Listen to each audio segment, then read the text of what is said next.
Welcome everybody to Beat the Hell Out of Halloween, our special edition of Crafty Crows, which is not on Wednesday, it's Monday. It is Monday, isn't it? Yeah, of course it is.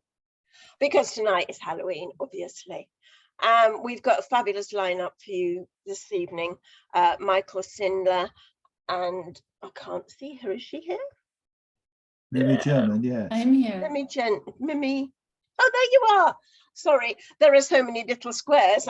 I'm Mimi German, so really looking forward to that. And Karlostheunhappy is actually going to be your host for the evening, but I'll start everything off with a poem, and then I'll hand over to him. So the only poem that I could find really to have anything to do with Halloween is this one. It's not really that Halloweeny, but the title fits. It's called Night Zombie.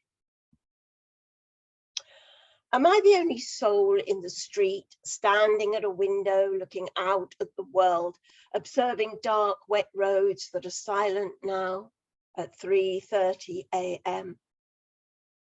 Nothing moves except the damp, black branches of trees in the wind, or pieces of plastic litter that blow like tumbleweed along the gutter.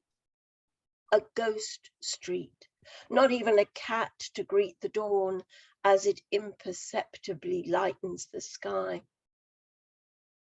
Another day of feeling forlorn and sleep deprived, moving among my colleagues like a zombie, though my eyeballs will remain in their sockets and my arms do not drop off.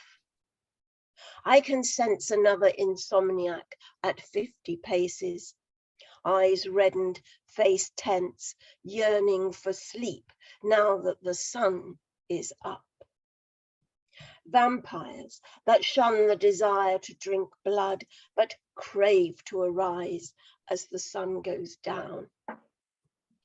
Am I the only one not sleeping, not laid in the arms of Morpheus, that gentle God that rocks the child to sleep, grants them dreams of sugar candies, helps them forget the reasons why they weep? I wander through the half-light of the world, read till letters ooze from my eyelids like warm oil or saccharine tears. Still, the gritty eye reads on, trying to comprehend the complexities of dead poets. By day, I haunt the second-hand bookshops or browse the shelves of local libraries, gathering armfuls of reading matter to consume in my room at the top of the house, where I lie as quiet as a mouse at night, so as not to disturb those sleeping fiends or accidentally break their brittle dreams. There I toss and turn on a sea of words in a hotbed of creased sheets and pillows, absorbing wisdom from my fellows. When the dawn light slips in around my blind, I put down my books and slide under cover. Now I shall sleep as the sun rises, dream dreams with no surprises to haunt my mind. This is the existence of my sort, the few of us that dwell invisibly amongst humankind. I've searched us out, even Googled chat lines for dialogue with other vampiric ghouls, but only gamers frequent like late night webs, and for me, virtual reality's not cool. So I wonder, am I the only soul in the street, standing at a window, looking out, unable to sleep, observing dark, wet roads that are silent now at 3:30 a.m. Thank you.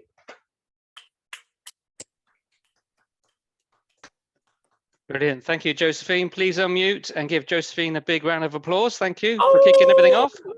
Oh, howling is definitely accepted. Brilliant. So, yes, welcome all my seasick sailors to Beat the Hell Out of Halloween. So just to be clear, poems don't have to be beat, and they certainly don't have to be Halloween based, but if you want them to be, then so be it. And both Joseph and I are going to try and bend it into something like that. But it's entirely up to you.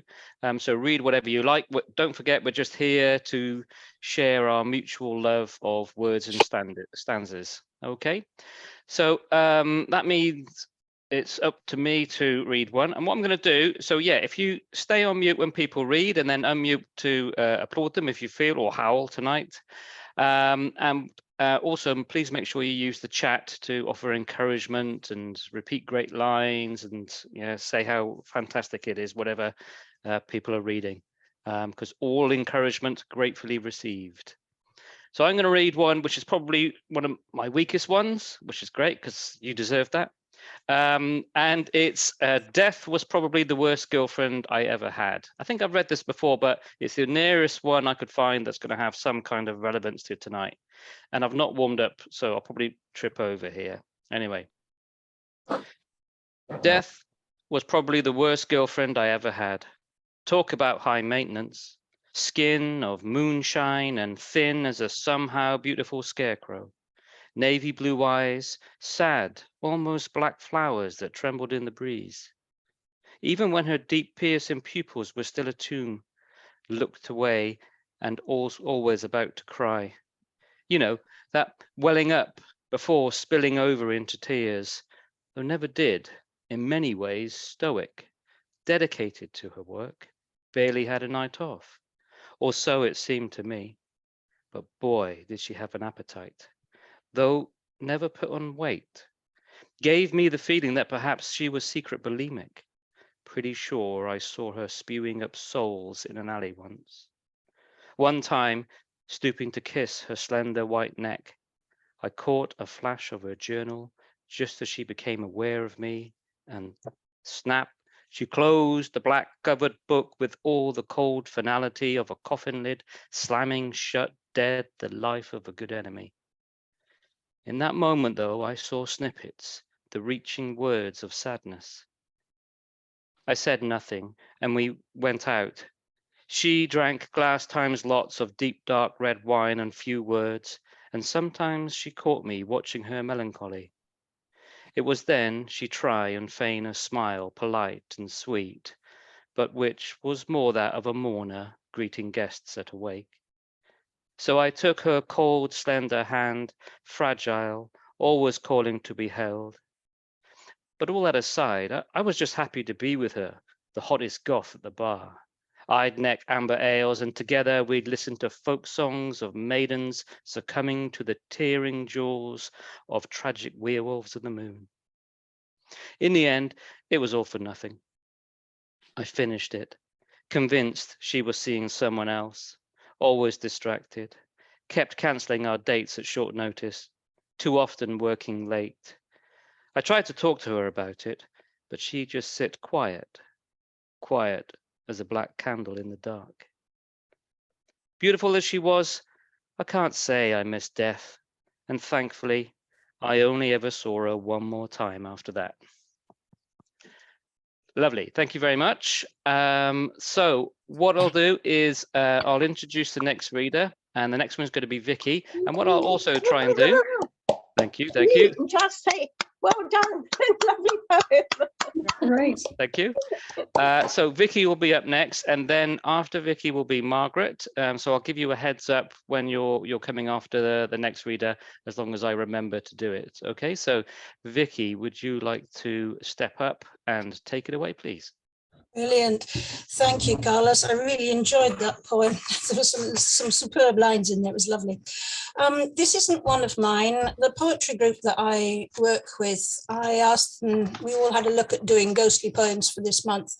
And mine I'm still tinkering at the edges with, and I thought it'd be ready for tonight, but I'm still not ready with it. So I found this one instead by a chap called Graham Birchall, who's now unfortunately dead. And this one's called Resurrection, and it's talking about the dead rising, but there's a deep sadness as well as a spookiness to this as well. So I thought I'd like to share it with you. I've only got candlelight around me at the moment, so I just need to put my torch on so I can read off the page. Here we go. Resurrection. I know they ashed my flesh, milled my bones, sealed the flower of my body in a casket and buried it out of sight on the north side of the churchyard, to be half sunk flotsam, caught in a wave of tombstone buoys whose tip and sway through the calm between tempests cannot be measured by those who disposed me to memory. I know it was October. I was ashed, but still here. On a moonlit night, I crawled out, feeling damp turf against toes, knees, and palms that I no longer owned. I sensed without discomfort a chill washing over skin no longer worn. Tongueless, I tasted the air, the turn of leaves about to drop. I know I was not alone. Others came out of the earth, looking skyward. There was light, birdsong, voices. One brushed dirt from clothes with fingers long since whispered to dust. Here stood the assured and the confused, leaning on lichen-crusted markers of their mortal souls. I know one had this old moon face buried into folded arms. Others, dressed in the way of their day, greeted like old pals across the gap. A spark between their eternal bed and the next. Many, like me, were naked. Perhaps we were the burned ones, alternative members of the occasional club. I know a young man in a white collarless shirt reached out a hand that was once his own. His other pointed to two stone-carved words, Charlie, who fell asleep in 1919 in his 17th year. He blinked, not at my nakedness, we didn't care. And I know in a faraway voice he said, I believe this is your first.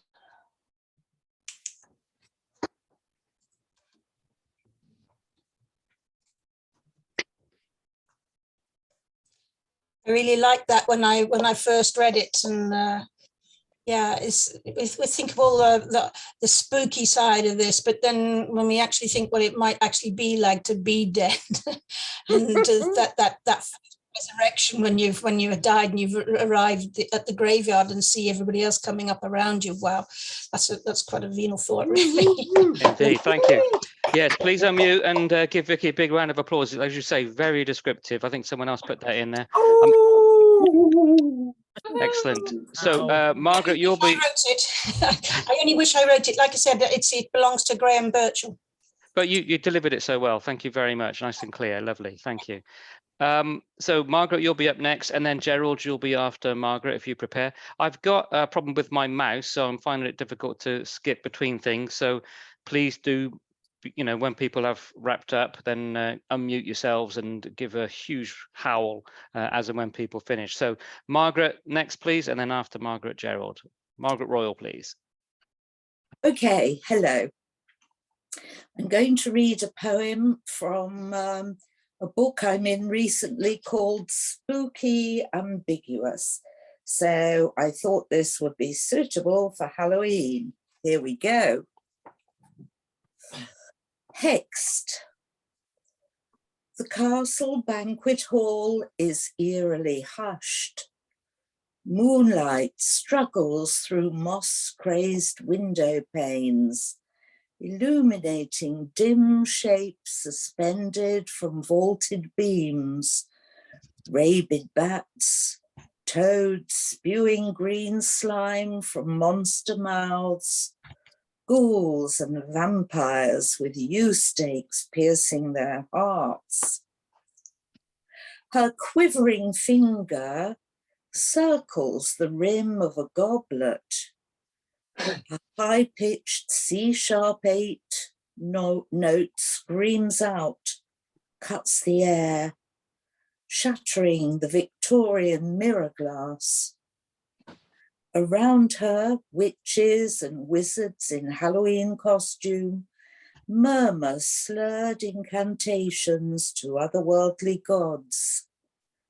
Some snooze like ghosts in post-prandial stupor, reclining on black sateen sofas, their outstretched limbs resting on blood-stained coffins. She desperately wants to escape this den of iniquity, be spirited away to a safe place where no one is intent on doing her harm. This bacchanalian ball is hexed. She removes her finger from the glass, picks up the wine bottle, pours the velvet liquid into her mouth. But the dregs have already stained her lips vampire red, and Dracula lies in wait somewhere beyond the door. Thank you.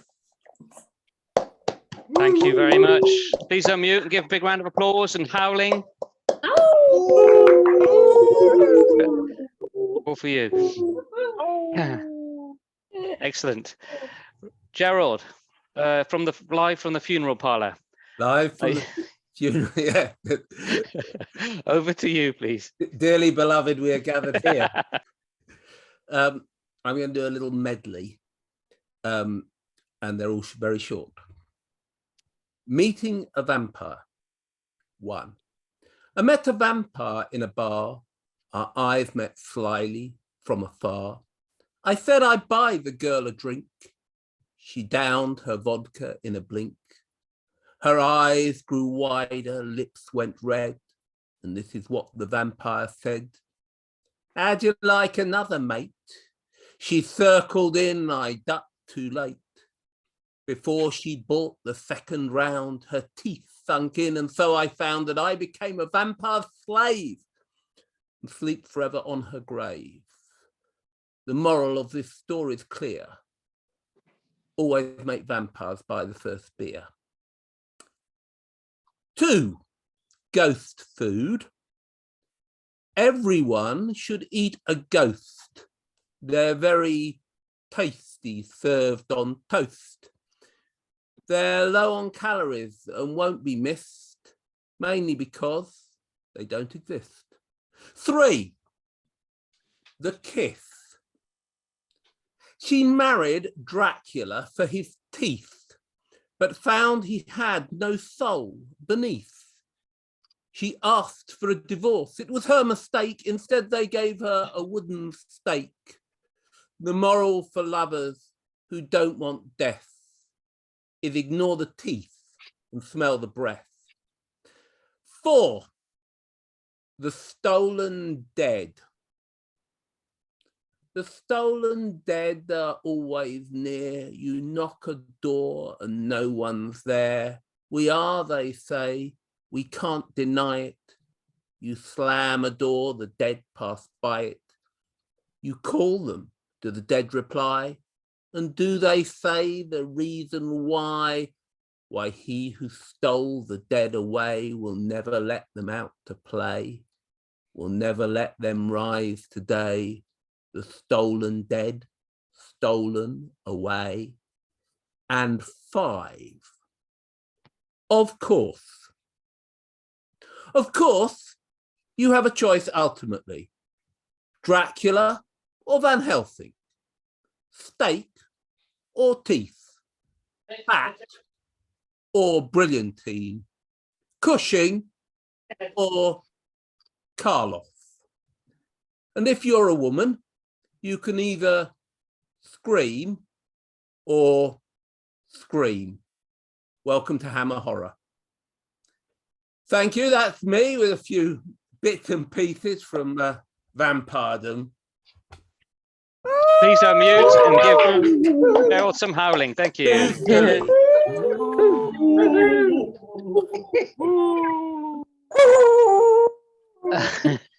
Nice work, Gerald. Sorry, I was very silly tonight. Do we have Terry Rose Jurtson here? I can't see them listed. Are they under a different name? Speak now if you are here. You can use any medium you want to communicate, as long as we can hear you. No? Okay. Right, in that case. Carlos, can Yeah. I just, I think there are some people asking for open mic on the chat. You probably need to check that. You've got control of the list, so. Okay. Yeah, so if you could Sorry direct to it to interrupt. me, it's going too fast for me to see if you put it in the general. So if you want a slot, there are some left. So message me, Karlostheunhappy, in the chat, please, and then I'll know where to put you in. Okay, brilliant. Because otherwise the list is going too fast for me to keep up with it. If you've already asked, so message me directly, and I'll do that. So that means Jay, you are up next. You are here because we were communicating a minute ago. There you go. Brilliant. And then after Jay will be Martin. Is Martin here? If you can wave. There you are. Brilliant. So you'll be going after Jay. Okay. So over to you, Jay. And please make sure you're on mute, please, while people are reading. Thank you. Lovely. Thank you, everyone. This is a bit different for me, and it's 80% fact and 20% urban myth. This is called the Varkalak. Perth, April 1924, a pale-faced madman never seen since nor before, ranting an incomprehensible yet poetic language over and over again, tried by jury to be committed to Claremont Asylum for the insane. Uncovered at the time, disguised as a woman concealing a cleaver and iron bar upon his personages. A witness close to the case states he was far into plans to stun by bludgeon Perth's Director of Education and gouge out his eyes, and worse, heinous things, to which the courtroom gazed on in horrified surprise. Unable to hold a simple sentence and yet replete with notes dated back through history, the case was examined and quickly wrapped up in a sacrilegious mystery.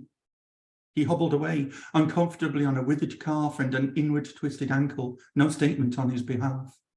Upon a technicality, he was freed and never seen nor heard from again publicly. And when asked for a statement, the Director of Education refused and fell silent. The Corso Polaris camera, serial number 130, was reported to be devoid of any image of the accused due to a suspected manufacturing imperfection and being improperly used.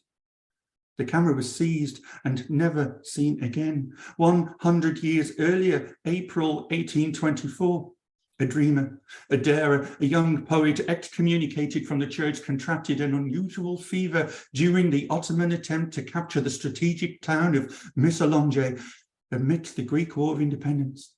He succumbed. Malintent to fever, allegedly sporozoites, malaria parasites burrowed deep into his liver, infecting red blood cells and feasting on the liver itself, whilst in the distance, gunfire ran forebodingly like distant choking. And though he tried for many years, he was unable to fight the infection to the end, and this dreamer succumbed and dreamed his last dream in a medical tent. And even sunlight could not darken his complexion, save physicians Bruno and Millingen, as they worked feverishly to cut the damaged liver away, though both seemed very young and inexperienced for the day. Earlier still, in 1817, Venice, shortly after the prohibited Venice Carnival, there's a fable, a tale, La Repubblica Serenissima, of an opulent feast, an impossible, outlandish banquet floating upon pontoons in the lagoon of Rivo Altus between Santa Croce and Punto San Giuliano. In attendance, purportedly, if witnesses were to be believed, were Pope Gregory, Marco Polo, Henry Tudor, King Louis XIV, and Giacomo Casanova, and our young dreamer poet travelling Europe with a limp. Escorting this dreamer were three physicians, Polidori, Bruno, and Millingen. Of the three, Polidoro had literary ambitions, penning a fantastical story, The Vampire, in 1816, whilst in the company of Shelley and our friend, and shortly after was dismissed, returning to Norwich, England, where he allegedly committed suicide in 1821, or so goes the story recounted by a certain someone who tells a slightly different story in person. In 1980, the Carnival of Venice resumed and has run every year since. Watch out for the opening day of the Carnival of Venice on January the 27th, 2024. You better have your Bauta, your tricorn and your black Zendale ready, for who knows what fantabulous tale you may have to endure. Thank you very much. Wow, very powerful. Thank you, Jay. Please unmute and give Jay a big round of applause and a howl.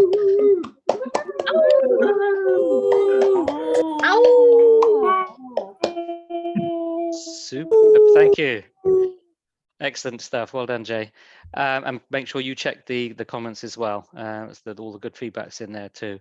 And of course, you don't have to give feedback. Obviously, sometimes you're so in the zone listening to the reader that you can't pass across some chat. But if you can, then everything is very well received and much loved.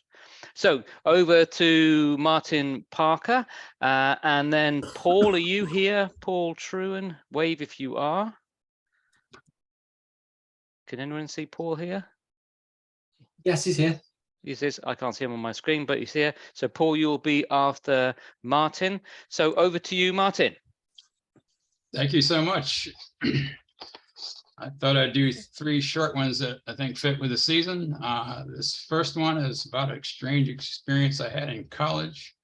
On the way back from one of my first outings into the city, and what happened at DuPont Circle and memories from earlier in the evening. I call this Evening of Echoes. And I believe I have it memorized, so I don't have to get real close to my screen to see it.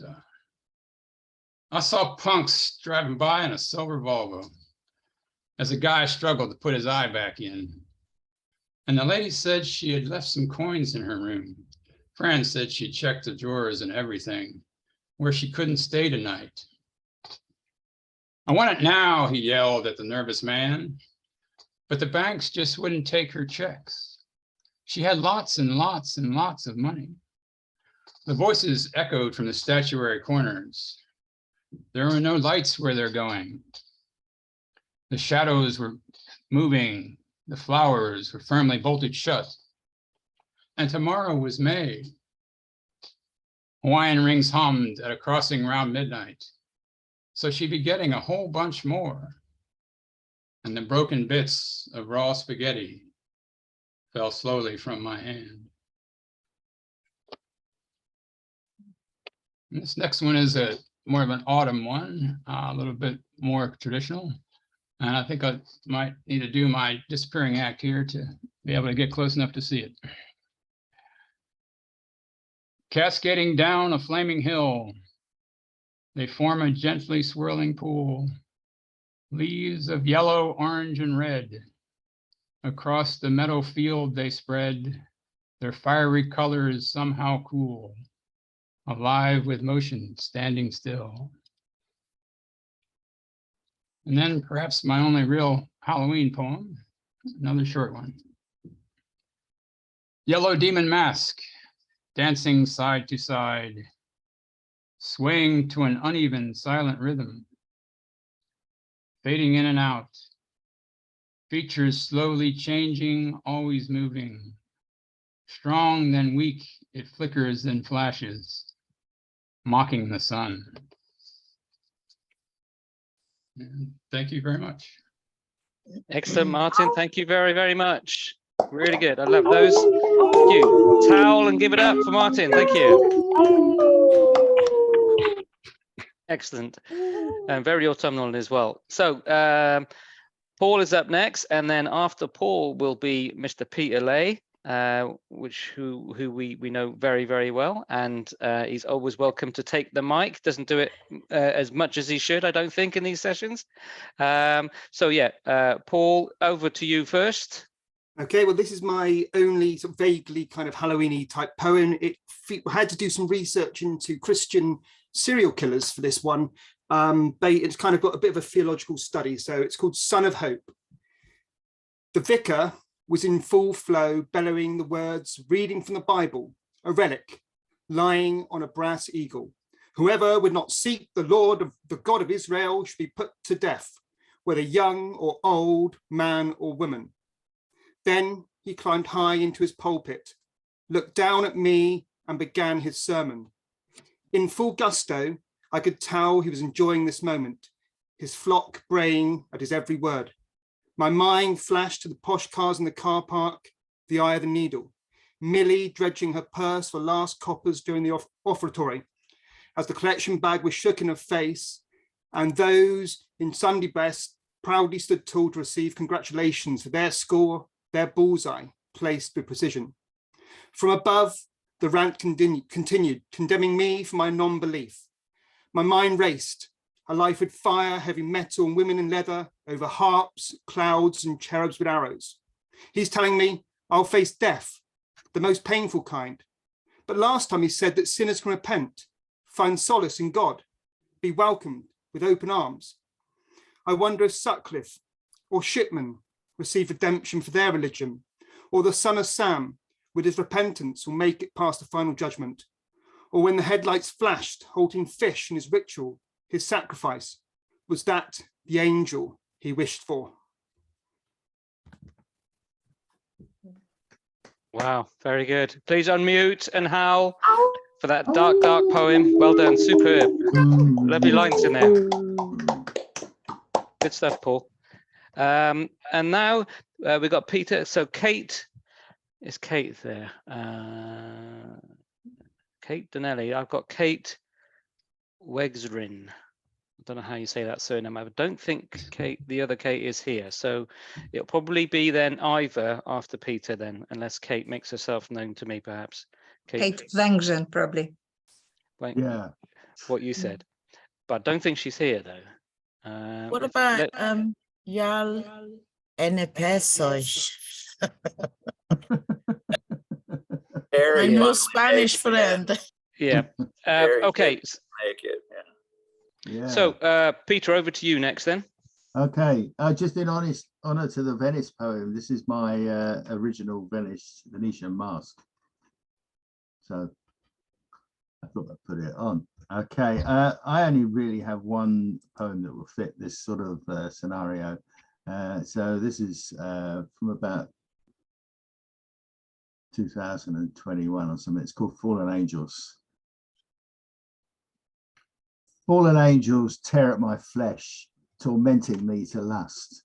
Talons scratch across my chest, burning my soul in devilish fire and cremating my flesh to dust. And although I'll perish, I would not stop this exquisite agony.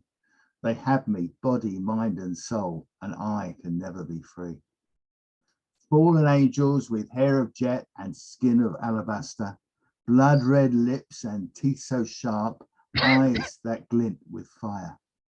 I will succumb to your deadly kiss that draws my entirety, drowning in waves of bliss until my life grows old. I have no wish to be free. Cover me, smother me in caresses sweet and sharp. O fallen angels with icy hearts, piercing my mouth with tongues of fire, leave me no hope of life to come. I'll perish happily in this desire. Tread on my dreams till reality ceases to be. Only then will I be free of thee. Thank you. Wow, Peter, great. Please unmute and howl. Discontent. Discontent. Discontent. Howl to your discontent. Fantastically, exquisitely agony and Right. Good stuff, Peter. Okay, so Ivor is up next, and then Vron, which I'm sure I saw Vron here earlier. Yes, there you are, brilliant, superb. So Ivor Daniel, please. All right, thanks, Carlos, and thanks everybody. I haven't been commenting in the chat. I'm sorry, but I just like to listen tonight. Whatever side of the brain that is, where you can type and listen at the same time. I think I lost it a few years ago. So I'm going to do two poems, and the first one is it's quite a short poem, but I wanted it to become part of a longer poem. So it'd be really good if it couldn't be recorded. Actually, the second one could be recorded, but is that okay? Jason, difficult. We can't really change the recording. It's being recorded at the moment. Yeah. You can turn that. You can stop recording though, can't you? For It is difficult to do this. oh, okay, I'll just go. And For it. causes, yeah. Okay, cheers. It's Sorry. about Herman Melville's Moby Dick, and in that book, the second mate Stubb was a good character. It's one of my favorite books, and it's actually quite an eco book. You know, it's written a long time ago. It's actually an eco novel, 900 pages or something, bonkers, which is why I wanted to make the poem a bit longer. But here we go. It's Stubb recounts the killing of a whale to his shrink. The red tide poured from every side. I call my shrink and ask, when are you free? A tormented body rolled in blood and brine. There seems to be a problem with the line, so tense, engaged and pulling taut. The red tide poured from every side. Now on the couch I lie, as prone as death. It's trauma, heart and pulse quite out of sorts, the monster horribly wallowed in his blood. And whalemen oftentimes misunderstood their ties with nature and the deep. A red tide poured from every side. The trouble is, I cannot sleep. And this second one, I was honoured to be in Spooky Ambiguous Anthology with Margaret as well, and it's a nice little Christmas present if anyone knows people who like ghost stories and so on. It's on published by Crump's Barn, and you can see it on Amazon and places. This second, it's written about. It's written from the point of view of Percy Shelley, imagining the pangs of male fear and paranoia he may have felt on realizing that his 16-year-old wife Mary was about to write a book that would become more well known than his poems. And it's called Another Form of Fear. Electric storm over Lake Geneva, volcanic summer, cabin fever. Let's summon supernatural creations of febrile Gothic imaginations. Let's breach subconscious tales from murk, unearth dark terrors whence they lurk. Here's laudanum, and here's a draft from Lethe. I write some of my best work when I'm sleepy. Candlelight within, lit thunderstorms without. Byron reads Coleridge, fraught taste of Faust. Unhallowed arts stir a challenge to write. Men talk and murder sleep all night. And then another form of fear forewarns my mind as dawn looms near. A lightning flash of fate illumined clear. The writer of the most enduring story will be young Pixie, my Mary. Thank you. Please unmute and howl for Ivor, please. Amazing.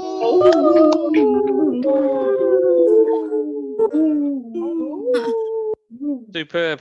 That was really good. I really like the Moby Dick one. It reminded me once I read Moby Dick, and I heard of its mammoth reputation, of course, and I got to the end of it and I thought that was great, but I don't understand what people were going on about, why it's such a struggle. And then I realized I had an abridged version of about 250 pages. It's amazing. It's like every alternate chapter is almost like a manual of a technical manual of whaling, and then the other half of the chapters is it's the most poetic prose.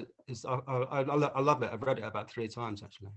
Yes, it is a great book. I should probably read the proper version, but I'll stick with The Old Man and the Sea because I'm a dead slow reader, and I'll take that one from Hemingway. Anyway, so Vron is up next. Then jumping in from the reserve, we have the Generalissimo, Brian Franco. You'll be on after when you're ready. So Vron, over to you. Thank you.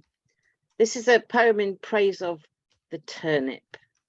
And by turnip, I mean the thing that a lot of people call a swede, but where I grew up in the north, that was what we called a turnip. So this is Behold the Humble Turnip. Behold the humble, stumpy, lumpy, gnarly, hairy turnip, rooted deep in folk tales.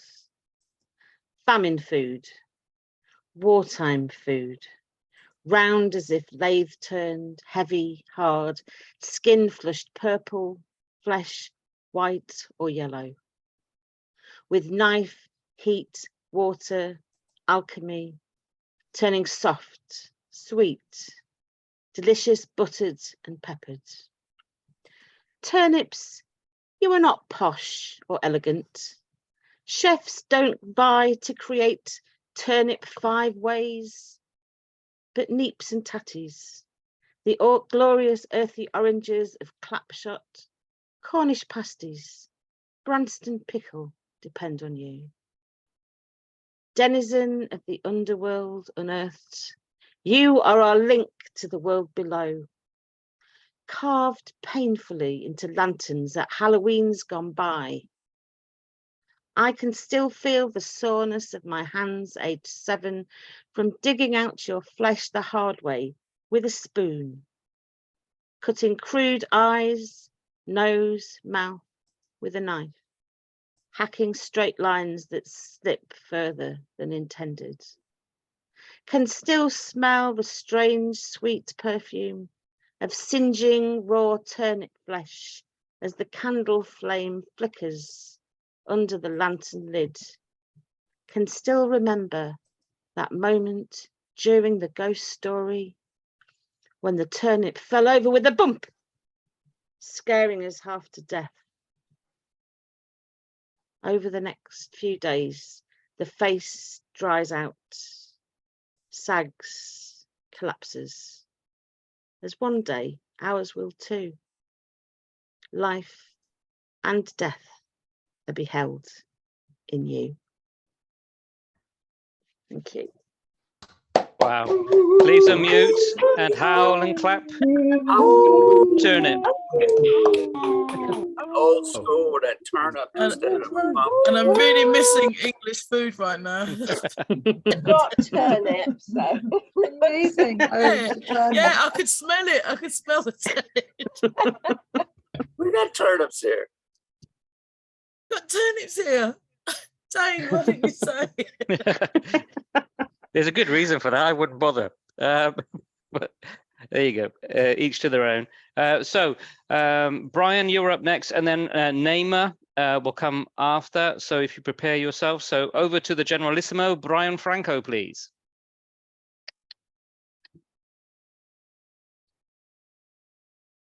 He was here earlier. Is he still here? Come on down, Beardo. He was here. It takes him a while to find the mute button sometimes. You're muted, Michael. There we go. Yeah, my screen was covering up my unmute button. I'm sorry. Can I do 2 shorter poems if that's okay with you? Yep. Sure. Okay, the first is brand new. It's called Observation Party. When it was suggested I stay for observation, I did not expect them to dress me up in a red and black checkerboard shirt under a pair of overalls with black boots inside a Hannibal Lecter glass case and put on display for wealthy patrons wearing tuxedos and formal dresses. And as I sat inside the see-through box, I wondered who these people were, why they were observing me, and how they acquired the very comfortable 1970s beanbag chair from my bedroom for me to sit in. And then one more piece is called In Utero Felony. I was born a twin. My twin was born still. Like most twins, we were preemies. I was the size of a small delicata squash. My brother was more like a malnourished mini papaya. A fetus can't make a decision, but I did. I decided to not share. I made a decision to deprive my brother of nutrition and attention. When mom put her hands on her belly, I put mine on his face and pushed him away so he wouldn't feel the warmth of her hands or her pulse traveling through her fingers. When dad tried to talk to us through mom's belly, I put my brother in a leg formation headlock with my toes covering his ears. When dad sang, I squeezed tighter. On my own, I made this decision. My two older brothers were unable to counsel me. My parents had no idea there were two of us. I stole a son from my parents. I stole a brother from my brothers. I stole a best friend from myself. I never got the chance to feel his pain when he stubbed his toe miles away from me. We never stood together against mom to proclaim we would never dress alike again. We never secretly traded dates before a sock hop dance. We would have been identical, but we never looked alike. That was my fault. My brothers know nothing about this. My father died before I found out. My mother has yet to tell me. I figured it out all by myself. Thank you. Wow, thank you. Thanks for sharing that. Please unmute and give applause and howl for the great Generalissimo Brian Franco.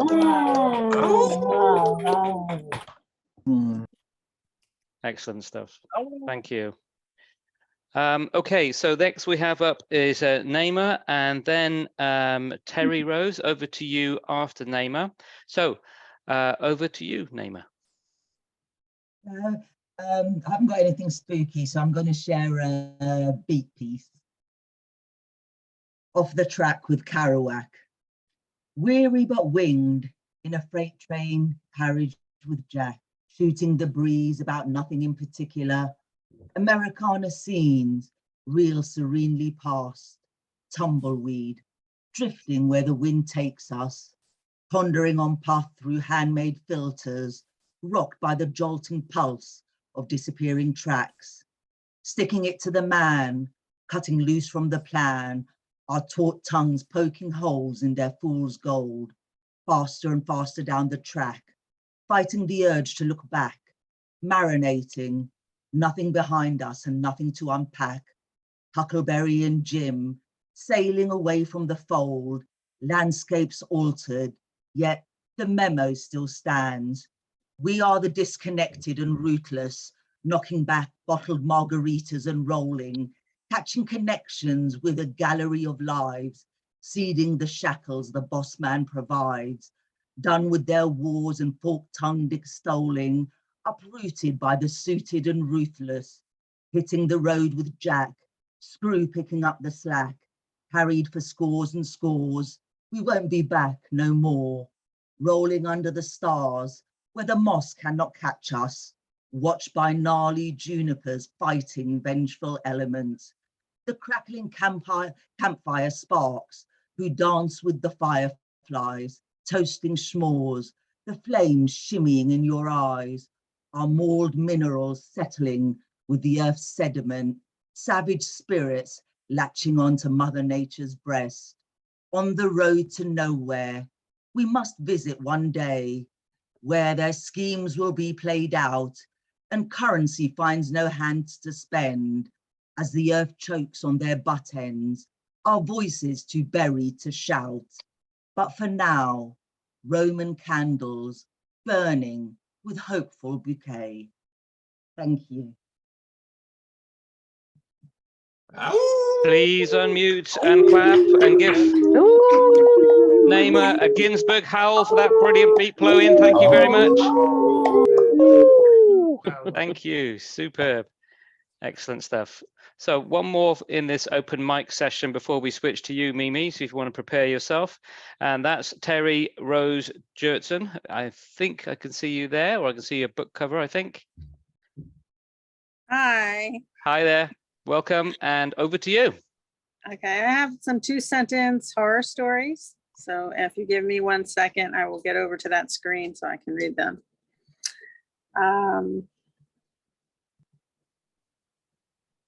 Crystal shards reaching downward, hanging in the haunted caverns of my mind. trying to rip my soul, but I stand on guard with a spirited sword, ready to decapitate the devil. The fallen angel is waiting for me to slip up. An American Horror Story man covered in rubber suit was chasing me through my murder house.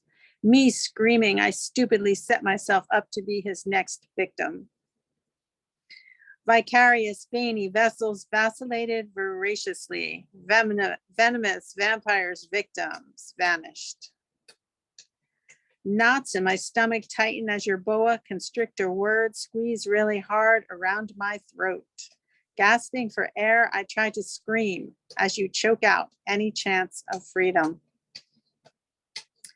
The raven knows what you did last summer and crows repeatedly into your phone in the middle of the night when you're all alone.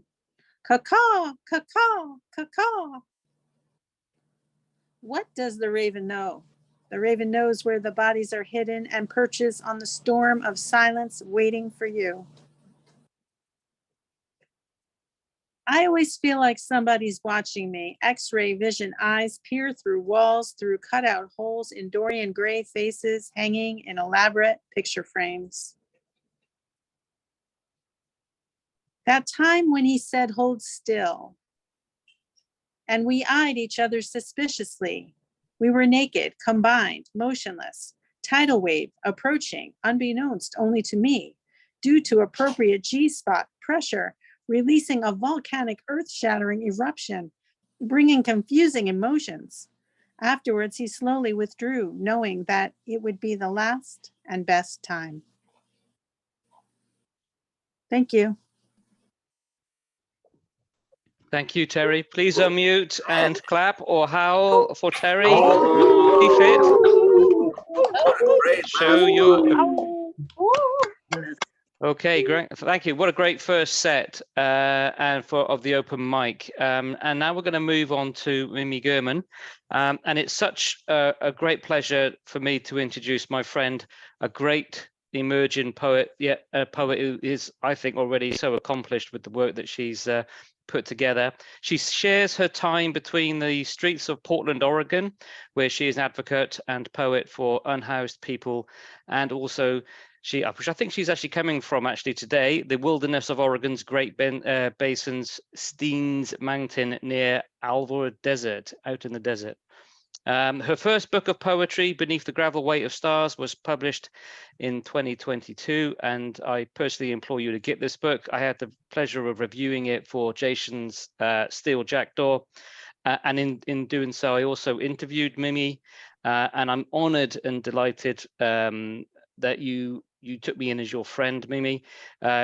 Your activism is such an inspiration, and it comes through your work, which is challenging and beautiful, as the work of an outlaw poet should be, and as I'm sure everyone here is going to hear shortly.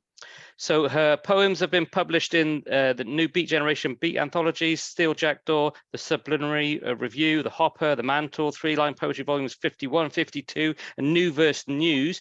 But I think that probably the greatest achievement here, which shows us the way where perhaps we should be publishing our poetry, is that her work has been archived as testimony for houseless rights in Portland City Council since 2017. That is some imprint. And obviously we've been running this Gloucester Poetry Festival for this is the 4th day. And throughout, as Josephine said at the top, we've been supporting Gloucestershire Night Spot charity, which is a superb charity locally that supports homeless young people in Gloucestershire who have nowhere else to go and need some emergency support. So I think Jason's put the link in. So please do check that out if you're local, and if not, support your own local homeless charity. And if you ever need any inspiration, then this book, The Gravel Weight of Stars, will give you that inspiration to find out more. So without further ado, over to you, Mimi. Thank you so much, Carlos. It's really a pleasure, I have to say, to everybody who's on here. I've really been enjoying coming in and hearing all of the poets from your Poetry Society read. This is my, I think, 3rd time coming in, this time as a reader, but Your poets are wonderful and deep and thoughtful. And I've been trying to encourage others here in the States to come and follow you, because this is a great place to be, to hear poetry. So thank you for that. And Carlos, thank you for taking an interest in my work. So yeah, Halloween. I have nothing here that is specific to Halloween. However, I have a story, and this happened last week. I live in the desert. We have a big mountain just out this window. We live right in the little toes of this mountain, of Steen's mountain range. And this is a little story before I begin, for the beatitude of the event, the beatitude. We were up on the mountain last week, and the mountain's tall. The mountain's almost 10,000 feet. And I didn't realize our little track on a road to go around the mountain was at the highest altitude that we could. We were higher than the tip of the mountain. I didn't know this would happen. And there was a blizzard. And that's what happens out here. The weather changes on a dime. So we really couldn't see, and we were on switchbacks. And we both, my partner and I both thought we could die out here. Like this actually might be our moment. So I messaged a friend and I said, this is where we are. This is the truck that we're in. And I don't know if we're going to make it out. And I made sure that that message got out there so people could find us if we died. And then my next move was to summon Neil Cassidy. And I decided that the only angel I have right now who's on the other end of things would be Neil, to help drive us through this. And so I summoned him, and I spoke to Jamie Cassidy this morning about this. I summoned Neil and I said, well, I implore you, drive this vehicle out of here, you know? And somehow we made it out. So thank goodness to our beat heroes who are still with us no matter where they are, because I truly believe that summoning Neil somehow managed to keep us alive and to get me to this day to read some poetry for you.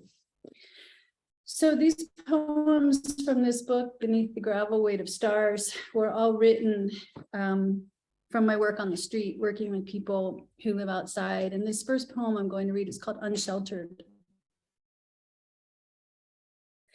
Unsheltered, behind here, among the grasses and porcupine tellers of four-storied lives.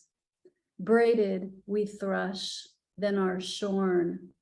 Or is it that we live like shade? Mullein leaves repel the sun. Inside the dandelion dome, seeds rise to reach the mantled prayers. Wind cackles the bones of the dreaded spokes. Unhoused wheels spin on the low cycle.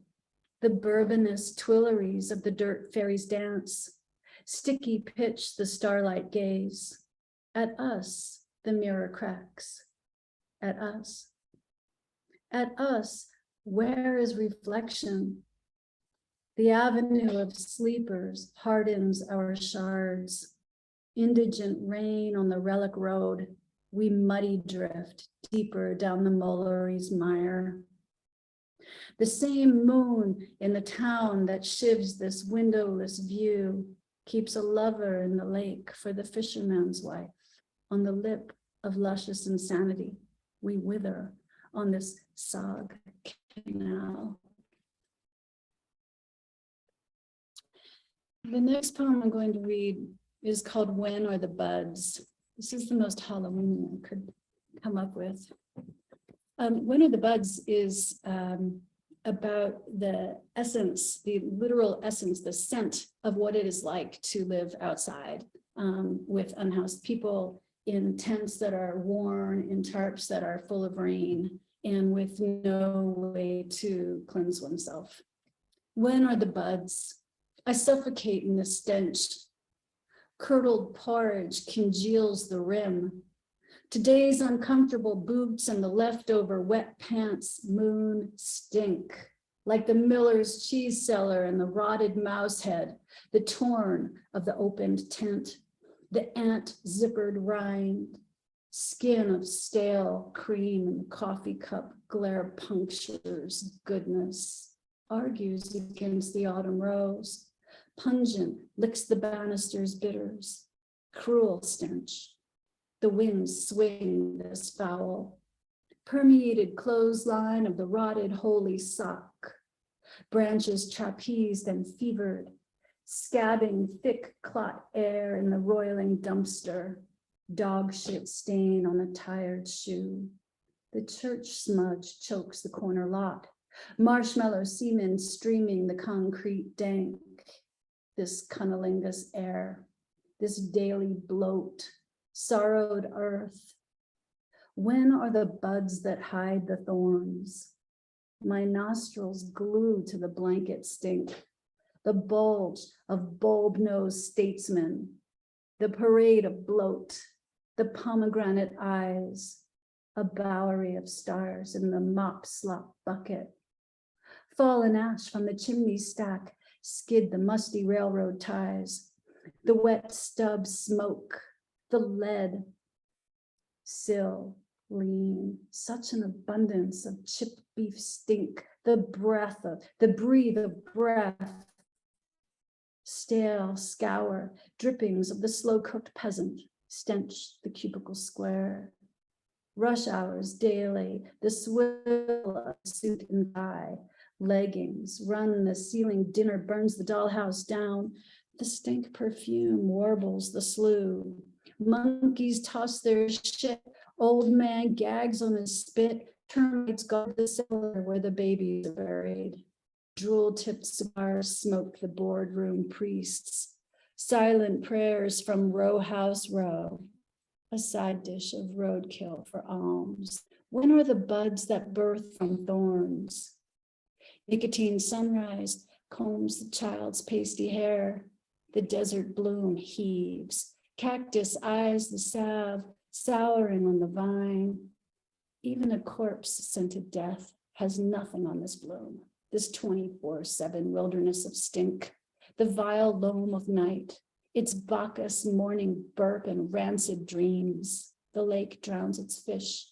Vase water turns the mustard gas. Flower heads loom. It's pruning time noon. The second hand circles back. Crow hops the mash of squirrel. Pink worm curls into melting flies. When climbs the pearly hues of the piston picket fence to dive alive into the empty pool filled with fumes and bitters. So my friends here tell me that they always look forward to the next depressing poem. So it's hard to find things when working with folks outside that are not sad, but there are in here. This one's called Number 29, opaque pastel on crepe paper. Her hustle beneath headphones and a Johnny Deuce. No rain, no wet. The bone shiv of winter waits in the cracked lips of clouds. Meantime, 13 cans is a free lunch. No dog is dogging today. Lombard is the slot machine.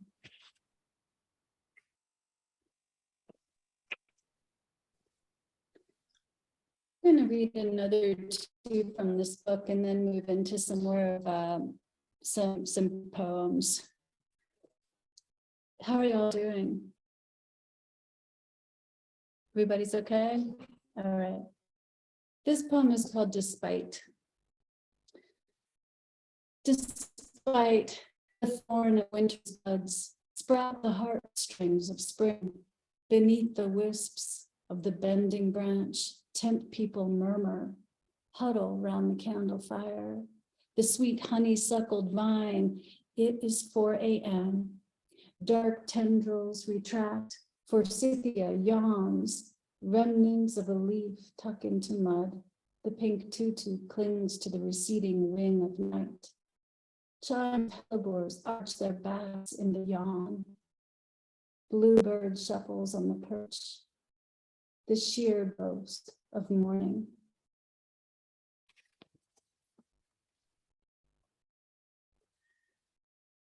This one. Carlos, if there are any that you prefer that I do read, please let me know. Well, you've already hit a couple of my favorite lines already, but you carry on, and I'm keen to hear some of your newer stuff as well. But I don't want to distract you from reading from Gravel Weight because it's so fantastic. Well, let's skip around then. Yeah. Let's do that because we can. I have some poems about the state of America.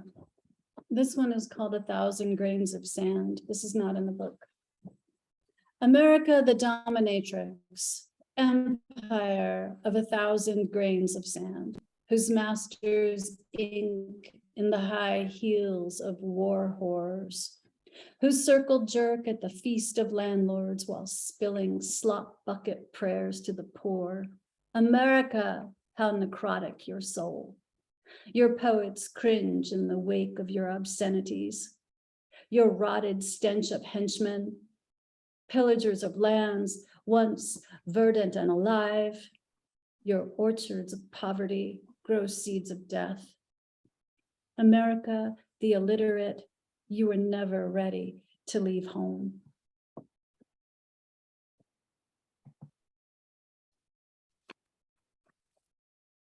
This one is called Jesus Shuffles Past.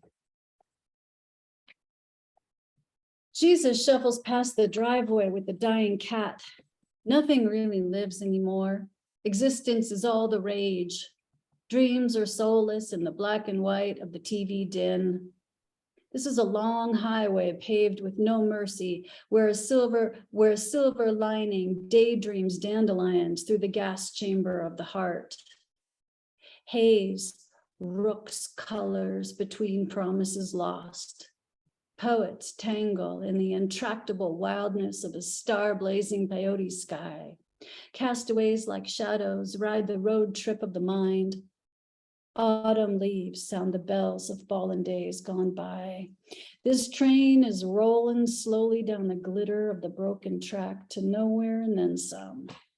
To all the priests and all the paupers, sideline sitters and head bowers, traversers of sorrow sealed in lament, stilt walkers clumping for the deity of the day, to the kings and queens of cornhole, crashers of the party, the broken lilt of decay.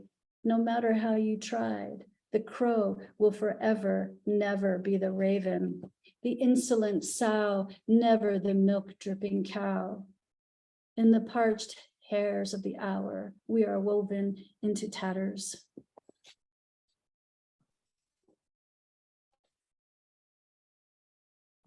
And this one is called Guadalupe. Between blue notes, the trumpets swell. Guadalupe sings the saints of stars. Virgin Mary props a chair beneath the target of delights, tells me to sit down. Guadalupe orders another round. Music swings its runaway light, circular, silver, smoke corners the curb, brushes snare the scent. Sex hangs on the wallpaper note. Jagged edges hunger on the veranda. Guadalupe twirls her rope. Mary yells for more. A one-legged trance dances the two-step. Howls with abandon that yesterday wasn't and tomorrow doesn't exist. The slow moon creeps the door. Peacock pulls a feather for the virgin who declines, her fingers twined in nocturnal pines. Lazy Susan jumps the rails, stumbling to the rumbling. She don't care about the what and where, the this and that. Listen, slurs Mary. It's the dance of eternal death that makes us live. Inside this den of Zen, propriety spills on the floor. Parrot man walks his bird. Squirrels fuck on the boundary line. Shuckers shuck the shells of dried out dreams. Dreamers dig holes in clouds. Sip or shotgun, slew or slop, don't matter, Mary says. Paper ash falls to the floor. A gust of wind, and then no more. Carlos, I'm unclear on the time. Please let me know. Okay, we got time for a few more. I was hoping you might do day 50 if you've got a moment for that. Got a moment for that. And then if you got at hand your poem that you did about whiskey, Peter would love that, I'm sure. Okay, I do have that. Day 50. This is from the book. Day 50. She tucks her slink beneath the rickety socket inside those bones of horns, birds. She crawls into dreams past the man who stole the fallen star for a $20 bag. And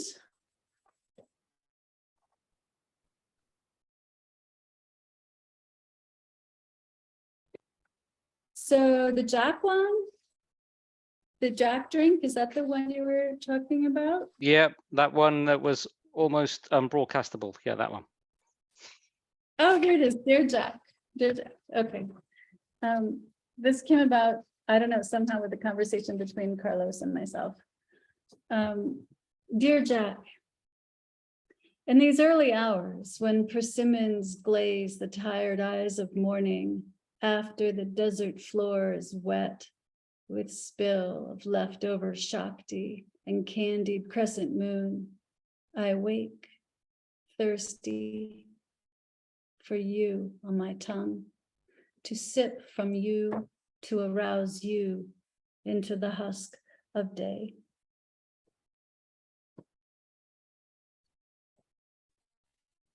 And Thank I you all think, for listening.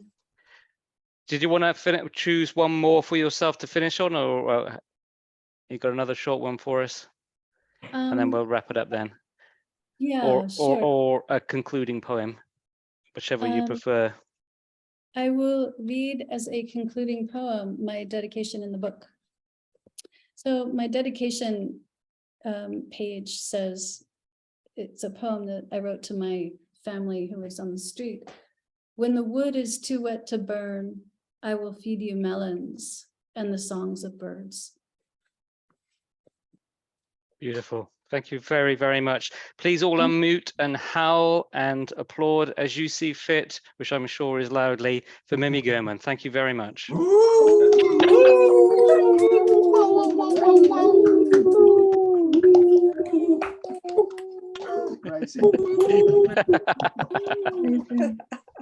Superb.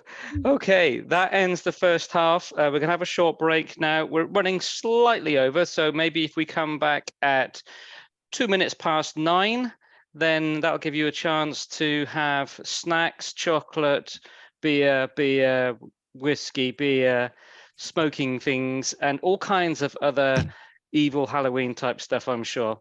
But see you at 2 minutes past 9. Thank you very much. Okay, Jason, if you could like to pause.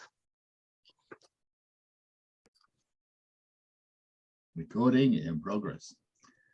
Right, this is a quick advert break. This is, if I take, sorry. Building suspense, Peter. I love it. Yeah, I know. I just taken the. Just to go to none. Yeah, where is it? If you go into your three, just go Oh, to never mind. video filter. You can't see it, you can't see it. This is the Trawler 2022. It was published on the 25th of October. If you're a member of the Gloucester Poetry Society Friendship Group, you'll be getting a free copy. Some people have had theirs handed to them over the festival. But if you're further away, like in America or the other end of the country, I can see somebody there waving a hand. I think it might be Tish. Yeah, and those copies will be coming out to you. Just following on from that, the next Crafty Crows is not a normal Crafty Crows. It's our end of the year, and it is what's called the Trawler Special. So we invite people. This book, those that you don't know, is trawled from the Gloucester Poetry pages. It's got about 100 odd poems in it by 50 different poets, and we'll invite as many of those on at the next Crafty Crows to read from this book. We're also going to have a couple of features. We've got Rain Guggenhagen and Josephine Lay, who will be doing her last feature as the head of the Gloucester Poetry Society. Yep, that would be me finished. She's going into retirement. I was about to applaud then, and I realised it's like, look, I was applauding the end of your time with it. So Save that to next time. It's been 3 years. Anyway, so that's my advert break. Back to Carlos. Thank you very much. Okay. Right. So I'm again still trying to trawl for something vaguely Halloween-like, and I couldn't really find anything. So I've managed to find some depressing, and it's because Mimi said she wanted me to read this. It is about bullying, but it does have an image, a metaphor for this girl's pain, and it's she's on fire. So you try and imagine that in a literal sense, but also obviously it's metaphorical as well. So this is called Jenny Brooks' Flaming Schoolgirl. This girl on fire, fire of rising orange hair flowing tall, walks resolute on fire in spectacular flame, walks tall like amorphous orange-red fire angel, not stumbling in corridors of derision, but walks resolute, blackens the ceiling tiles, flames flaming, waving all over, walks resolute as she passes all pale arms of once mouthing banshees, passes around burns as if sweet angel doling out calm assurance, yet scolds with burning red-hot touch. But then, nearing the end of the long school corridor, Jenny of the flame slides gently along the wall, drops in tragic slow collapse under the hot rising firelicks to lie right there in the corridor, right outside classroom F8, French, emptied, abandoned. Her body blaze swaying, she curls up in the school corridor floor, soundless, fading, as if coming to rest in Jesus's fine, holy wooden stable. Her dying flames reflecting in the tragic black of still animal eyes, a nodding sad goat, the tear of a mule. She lies now in a final quiet, content amid the rising screams as pupils run from the building to chaotically congregate on the green grass out front, crowding under lead skies in their bright white blouses, white shirts, and the bright lights blue and red dancing on the wall, the sound of sirens, crying and confusion. The gauze of phony silver sympathy yet to rise. Jenny Brooks, queen for a day. Queen for a day of all the world's albino wolves, packless, outcast, scrawny and famished, a princess of muck with a mind of cuts, who closed down dreams, who bit the night alone, who swallowed the lightning and scraped the stars from the sky. There we go. That's Jenny Brooks. And now more of my voice. Thank you. Thank you, thank you, thank you. Reading that. You're very welcome. She doesn't really exist, of course. The name's completely made up. She's a figment of my imagination, but I must admit, I did fall in love with her a little bit. Michael Sindler, you, sir, are next. So when I joined Gloucester Poetry Society just over a year ago, I couldn't have imagined there'd be any other writers who were influenced by the beats at GPS, Gloucestershire being west of England. It's not 1950s America. So, and then there I was, and Michael was the first to surprise me and warmly welcome me as what we probably call the fellow unholy fellaheen, as Jack Kerouac might have called us. I love his work, which I think has a touch of Ferlinghetti, and more than a hint of Kenneth Patchen, and I hope you take that on the chin nicely. His poem 2 and 4, Laurie Anderson, which I hope you're going to read tonight, is one of my favorites. But whatever he reads, probably not, whatever he reads, you're going to get an expansive expression of the universe within us all, I'm sure. So Michael is a Denver resident and a native of South Carolina. His work crosses genres, including poetry, fiction, nonfiction, memoir, theater, and songwriting. He has been published in a variety of national print and web venues, including 2020, The Year America Changed, All the Lives We Ever Lived, Volume 2 and 3, both Colorado Book Award finalists, and numerous other anthologies.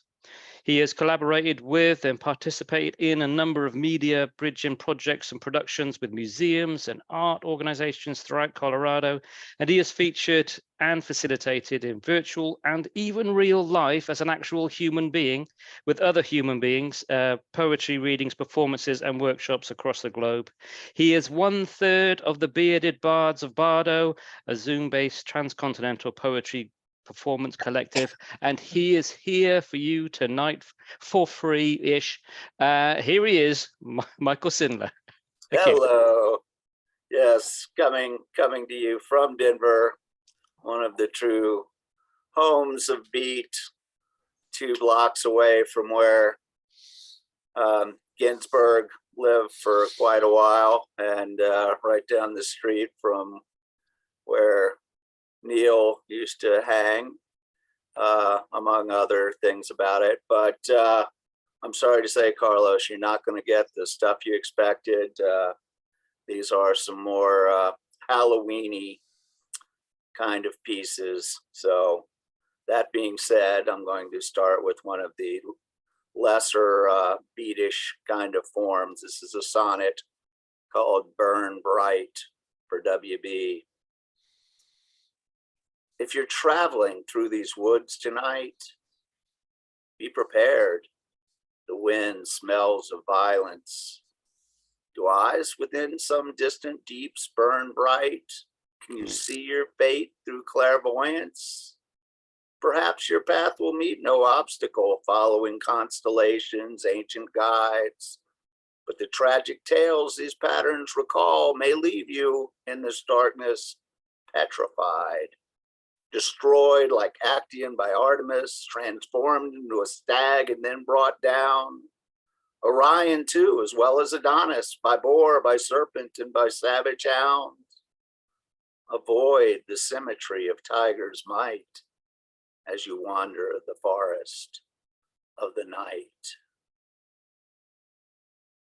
And this next one is a cautionary tale to always make sure that you have your Halloween costume planned well in advance, because this is what I had to do when I had to make one at the very last minute. And it's called Last of the Wild Naga Halloween Cover Story, Grow Cafe, 1980. Hey now, nice to meet you. I'm Fred Naga, last of the wild Nagas. We used to roam these here woods thicker than ticks on a yellow dog till the furniture industry boys, struggling to keep up with all them third world chair factories, found they couldn't afford to keep raising cows for the leather, even with selling off the meat and all elsewheres. The loss of them cows made them have to cut down on production, and I'm here to tell you they weren't happy with that a damn bit. They was sweating bullets trying to keep in business. They was looking for anything, anywhere would replace them expensive damn cows. Pigskin was too tough and deer wouldn't hold up worth a damn. They thought about dogs, but new folks get way too riled over that. Hell, if they could have grown squirrels big enough, they'd have tried them. Now that made us, the roving flocks and Nagas, a natural prey, because our plastic skin was perfect for them big old barca loungers and them front porch desks and couches. They hunted us through forests, thickets, fields, and swamps, up and down mountains, and even into caves. There weren't nowhere those old boys wouldn't track us. To top it off, our friendly nature and urge to give in to the gift of gab, we were one talkative bunch of birds, no denying that. left us easy pickings for any hunter listening for a good joke or a gobble of gossip. They was taking us fast as they used to bag pasture pigeons. And while we thought we was no dodos, we sure wasn't as smart as we thought we was. It seemed every week there were dozens and dozens less of us left. And so many of the hens what didn't get skint got so crazy with worry they plumb stopped dropping eggs. And that meant doom was on the way and not fur behind us. One by one, we was caught up in nets or snares or blown away with small caliber guns. They didn't want to use no shotguns or nothing like that because it had ruined our precious skins. But a 22 kill you dead as anything else. Finally, I couldn't find another noggin anywhere I looked nor hear one answer my lonesome call.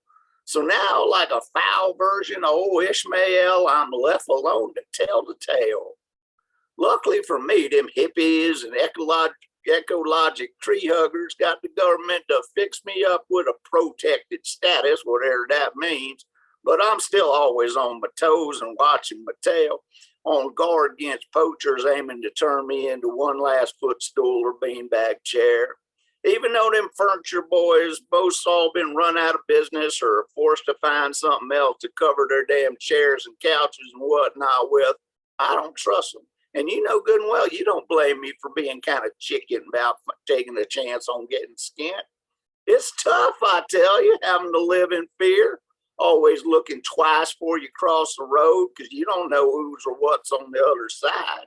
So thank y'all kindly for that beer and shot of bourbon. Now, I knows y'all won't mind if I just slink away into the woods to rest up some so as I can survive the drink another day. Not to say I don't appreciate y'all's courtesy and company and all, but I don't want nobody snuffing the life out of me because I got too lit to know when to quit and made one mistake too many. So I'm off and out into the wild, my friends. I hope to see y'all again, but that big old maybe is the way it's got to be. Because long as I'm living, I'm part of the wildlife, don't you see? I'm free, glory be. I hope when I'm gone, you'll remember me. Because I'm the very last wild nogger you'll ever gonna see. Bye, y'all. Okay, and moving on, we will go with something a little bit more traditional for the beach. This is Tonka. Ghost boat travels on without wave, wind, or current. Memory's river. It can only move backward. It can only hold sorrow. And, you know, I kind of mentioned that, you know, I don't drink anymore, but there are, you know, times when you still feel like you want a mug with a little head on it. But I'm going to have to hold off on that one. But when you do, this is one of those things reminiscent about the old bar days. It's called a bar tale. I'll admit it was late. I was deep in my cup. Several beers and shots less would have been enough. But I swear, over there on the dark end of the bar, right next to the hippie with her out-of-tune guitar, was a creature in a costume that seemed made out of mist. So I walked up. Hey, you know me, I couldn't resist. It didn't seem quite human, like it was formed from dust. I laughed. It laughed as I approached and said, "Hi, my name is Rust. Try not to get me on, y'all. Peel your flesh away. They'll find you in the alley looking like you've been flayed." I stepped back and told it, "Hey, no problem, friend. You do your thing. I'll do mine because I really need my skin." Then Joe the bouncer grabbed it and he started to scream. He fell back against the wall. It was one sick, gruesome scene as right before our eyes, he turned into a bloody pulp. From its beer, the creature took one last long gulp. Then it lifted, swirling from the bar stool, and walked right out the door. No matter how much I need a drink, I won't hit that bar anymore. And we're going to go from a Tonka to a Ringa. And this is an unpoetic Ringa. Now I am talking. Now I am speaking of love. My words fall like rain. It seems there may be a storm, but winds blow the clouds away. I am listening. Now I am feeling betrayed. Your words cut like knives. I rush to get a bandage, but I am already dead. If I am a ghost, am I haunted or haunting? Will you think of me? Am I now invisible? Your laughter is the answer. Now I am silent.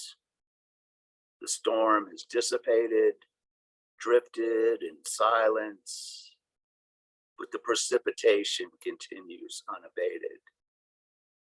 Do ghosts have a will, or are we just memories floating on a breeze, only appearing to those feeling remorse for our death? Do we fade with time, or are we indelible like bloodstains on cloth or ink stains etched on a page impervious to weather? Now I am writing invisible lettering, fog on a mirror. Only after a shower do they become legible. And this is another sonnet. It's called Detected. Your camisole hanging from the bedpost, crimson heels and gown tossed upon the floor, spilled bottle of champagne, a single rose, wafting musk, its perfume reveals amour. Through curtain windows blows a gentle breeze, rising sun paints the room in pastel shades. Birds warble from branches of willow trees, joined in a mellifluous serenade. Satin gloves lay paired atop the dresser, a volume of verses by Baudelaire, a gift left here by a predecessor. Red silk ribbons that once adorned your hair. Scarlet pool of blood, complexion pale blue, upon this floor where the police found you.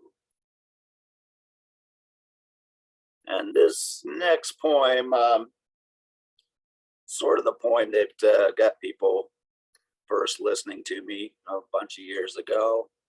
And it's a lot of what I write is about, people I see who are, need or at their lowest, and sometimes just, need a leg up.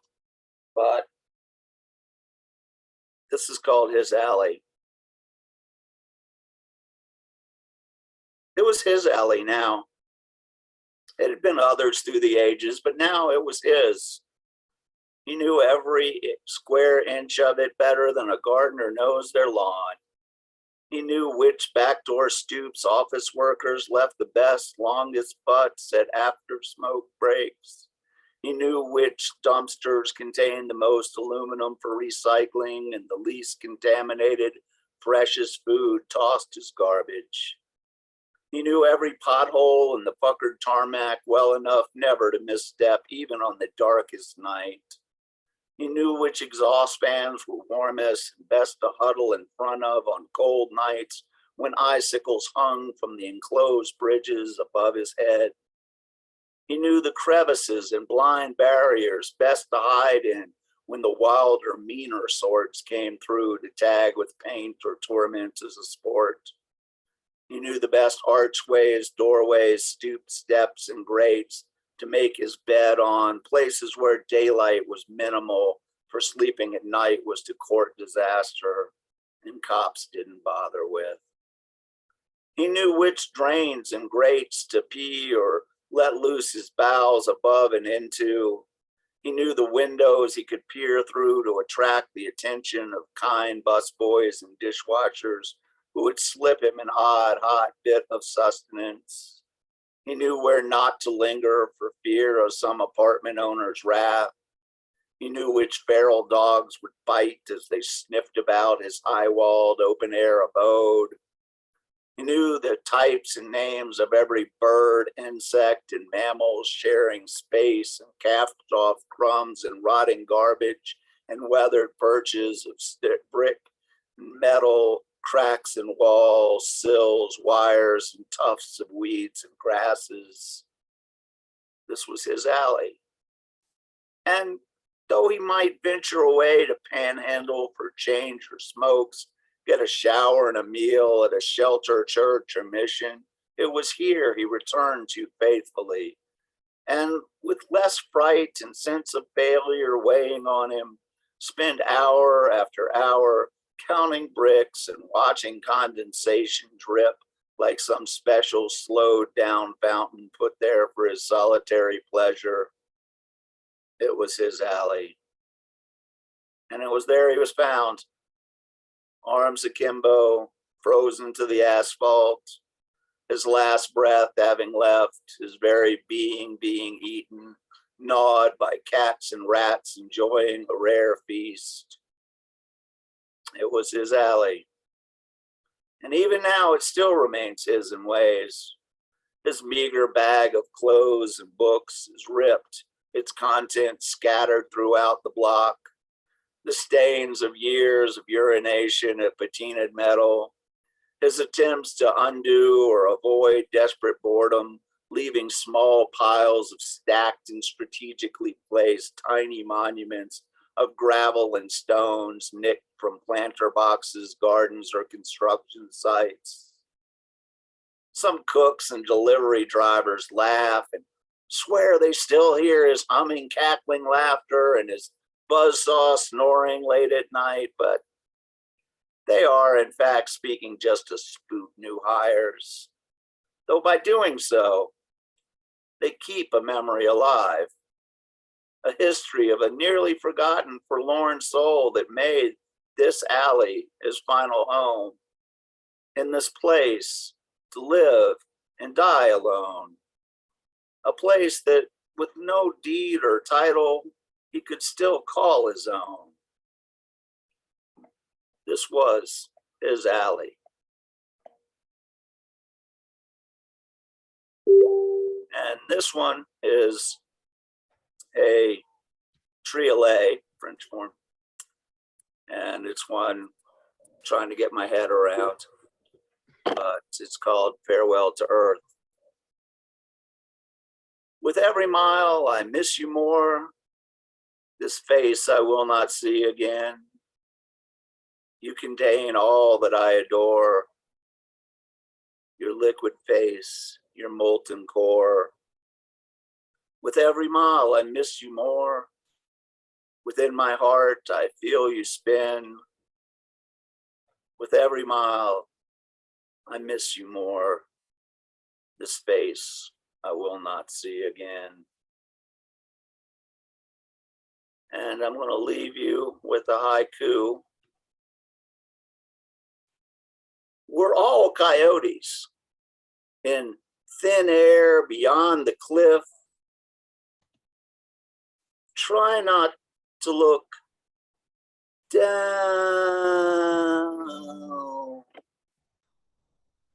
Okay, thank you very much. Thank you, thank you. Wow, please unmute and howl like a dying coyote. Michael Sindler, please.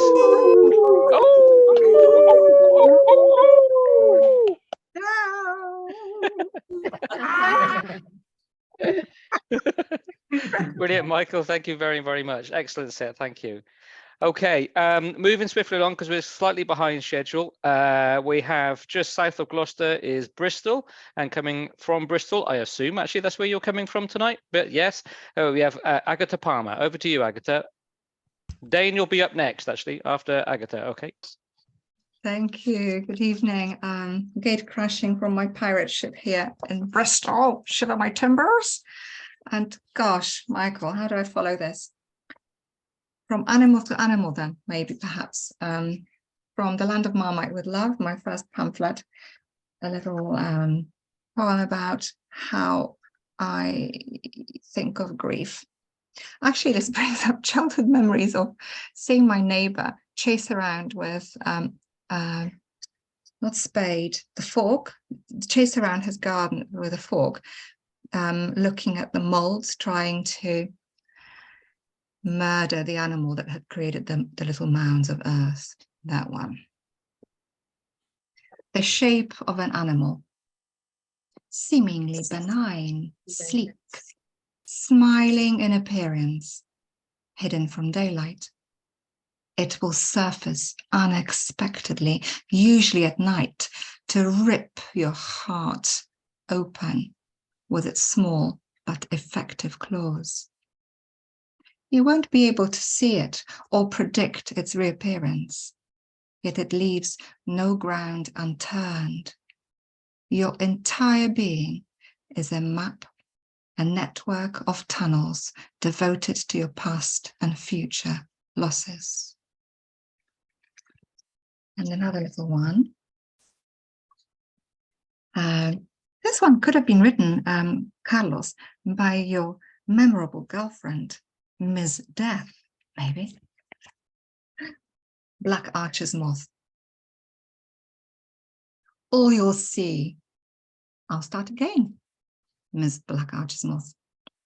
All you'll glimpse will be the cassock of my wings, priestess of darkness, keeper of shadows. It's how I keep my purpose. I am the bringer of loss. I didn't ask for it, but there goes another. You aren't the only one pleading, why me?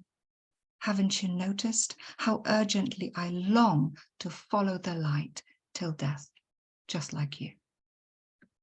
Thank you.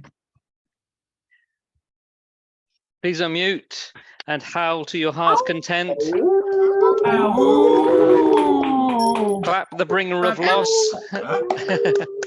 Thank you, Agatha. Brilliant stuff. Lovely. Okay. Next up, we have the Beat Poet Laureate of the state of California, Mr. Dane Ince, please. You're on mute. You're on. There we go. There we go. Thank you. I put my socials in, but I accidentally sent them to you, Carlos. So I'll put them in again. Okay. Yes. Thank you very much. This is, I want to say, a little bit of a trigger warning. It's not autobiographical, but it is about zombies. The sound of wind whispering through trees. I know how. I thought. I didn't see a way out. I climb up on the Virgin Charity, hug her cold stone neck. It's chronic. The condition. Kiss her cheek, crying. I just want to get well, but I can't. My mother killed herself. Chronic condition, chronic. I still do not know the full answer why. The ergot blossoms inside me, the walls melting, tripping hard. Mama, why? No one listened. 3 days later, rising. Channel the energy, darkness. Everything is poison. Nothing is poison. Everything is voodoo. Satan made me do it. Satan will make you do it too. That's what the fungus whispers to the ant. Relax. I'll take control. Go, go, go. No one cared. Lose your antenna brain. It's very good when you use it good. Thirsty Datura nightmare all day. The ragdoll is where I put everything. Zombie raised up, out, coming for you. Goodbye.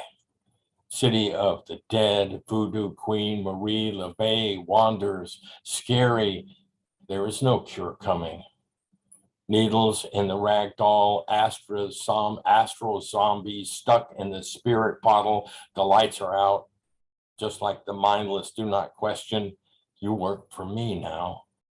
The fungus controls us, the ergot on the rye. I eat you and I see God. I am convinced, son, this is the best I can do. Wiping tears close to the ancestors. Oh, come closer to the secret. Stand over there. See the beam of dewdrop, delicious sun. Do you believe in zombies? Zombies believe in you. They love your brain salad.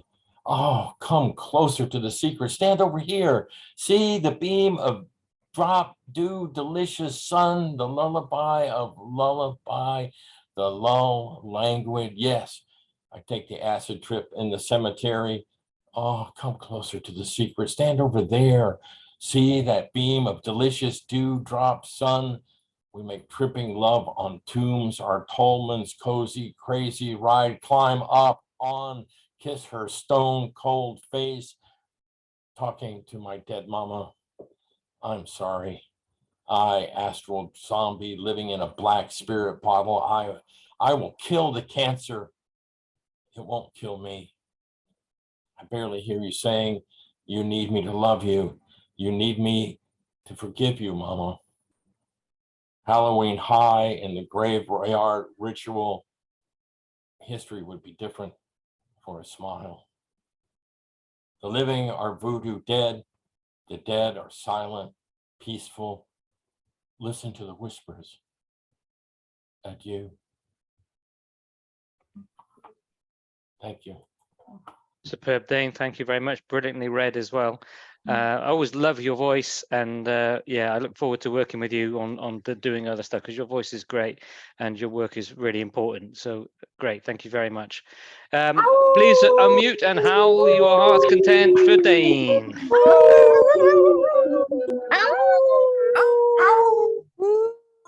Okay, so next up we have the great Leslie Constable, and then with her will be Martin straight after. So prepare yourself so you can nudge him at the appropriate point, Leslie. Okay, Leslie Constable. Hi, wonderful evening. Thanks, everyone.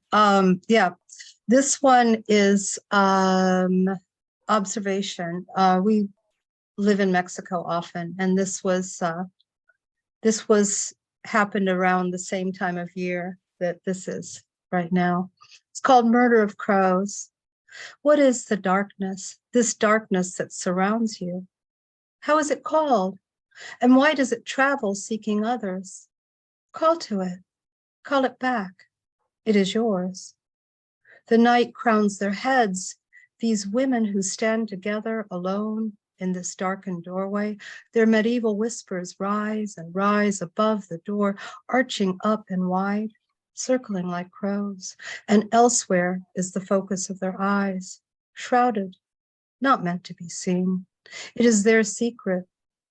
Boys in the street come and go, leave and return to the brightly lit shops, packets of donuts, beers if they can, but it is different tonight.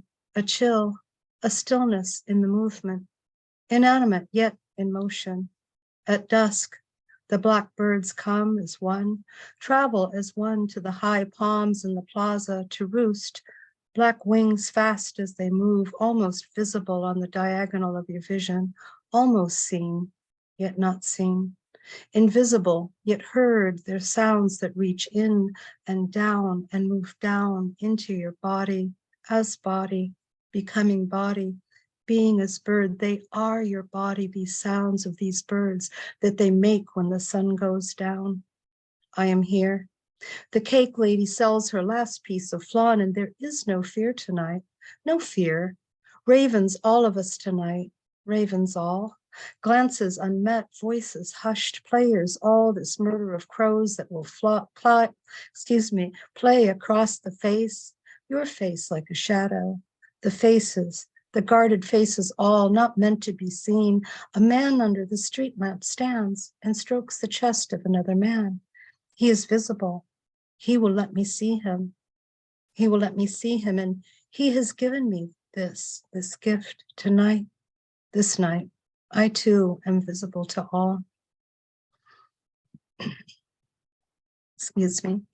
And real quick, I can't help myself. I'm going to read this real fast.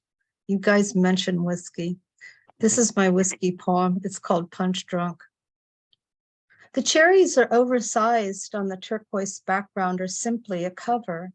The table would be better otherwise bare and not so cloying. If I had a whiskey, just a shot, I would be better also, not so cloying. The demands on you to be nice when you already are make you ill-mannered, like looking at fake cherries. Whiskey, one of the many cures. It makes you predictably direct, no frills, and ready to fight. In your mind, your dukes are bigger than they are. Since you punch with the mind first, then punch with the fists, no matter what the size, are fully capable. I like to punch with my mind. If the punch goes a long way, my mind works backwards, and I am young again, forever young, punching, punch drunk, punching, not going down. I like the not going down part. So that's it for me. Brilliant. Thank you, Leslie. Please unmute and give Leslie a big round of applause. Raise your glasses if you have one. Thank you very much. Cool. Excellent. And now if you can pass over your massive mic or sound system that you have there to Martin Del Toro Gutierrez. Over to you. Oh, just give me a second. Here we go. Now, he is Mexican and he reads, he writes in Spanish, and he has written this in Spanish, but what I could do, he could read it in Spanish and then I could translate it into English real fast. Would you like that? How about, could you do line by line? That would be nice. Mean? So Martin would read a line and then you translate that line. Could you do it that way? Read it in Spanish. No, I'd like to hear the lot. You'll hear a lot. Yeah, Joe. All right. Okay. Like, Yeah. All right. Sorry about that. Okay. Go for He's it. going to then read in Spanish and I will be here to assist. Okay. Good night, everybody. Yes, this is Writing, Conduciendo. En español. Conduciendo Sí. es el nombre de mi poema. Entonces, conduciendo sin rumbo me aproximo a mi destino desconocido. Y en la distancia tu silueta se pierde entre la gente y mis lágrimas se confunden con las gotas de la lluvia que mojan mi cara ya bañada por la nostalgia. Con golpes de frustración quiero derribar el muro que me separa no solo de ti, sino también del resto del mundo, del infinito. Pero el mundo está conectado en gran parte por cada bloque con el que fue construido. Es una parte del universo, ese muro con sus flores y olores dulces, así como el olor a esterquio o como el aroma de un borracho alcohólico, de aliento a uva, ron, whisky o ajenjo. Mas el ratón siempre se roba las migajas del queso y el vino siempre se acompaña del pan. No me duele el corazón, ya destrozado en 1000 pedazos. Me duele más el dolor que me causa mi ignorancia de saber que soy inteligente. Y tú me amas cuando yo odio a la primavera y abrazo cálidamente el frío invierno. Pero no olvido que desde la ventana de mi tren te he perdido desde el verano pasado. Y al ver los miles de durmientes de madera que sostienen las frías barras de acero, con el cálidos suspiros me dicen adiós. Y mi corazón llora rendido al olvido.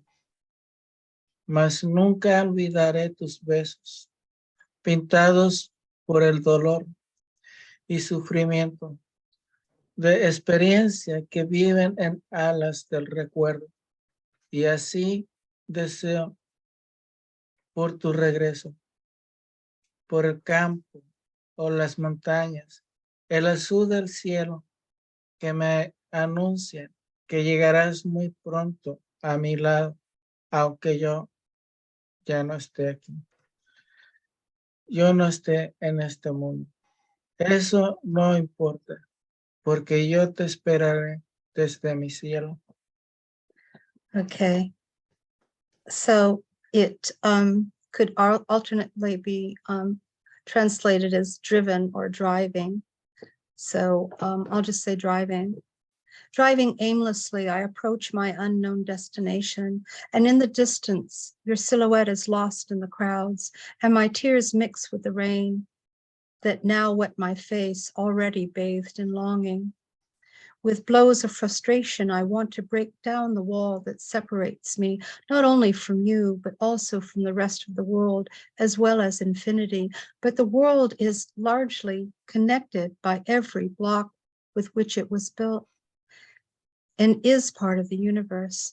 That wall with its flowers, with its sweet scent, as well as the smell of manure, or like the aroma of the alcoholic with the breath of fermented grapes, rum, whiskey, or absinthe.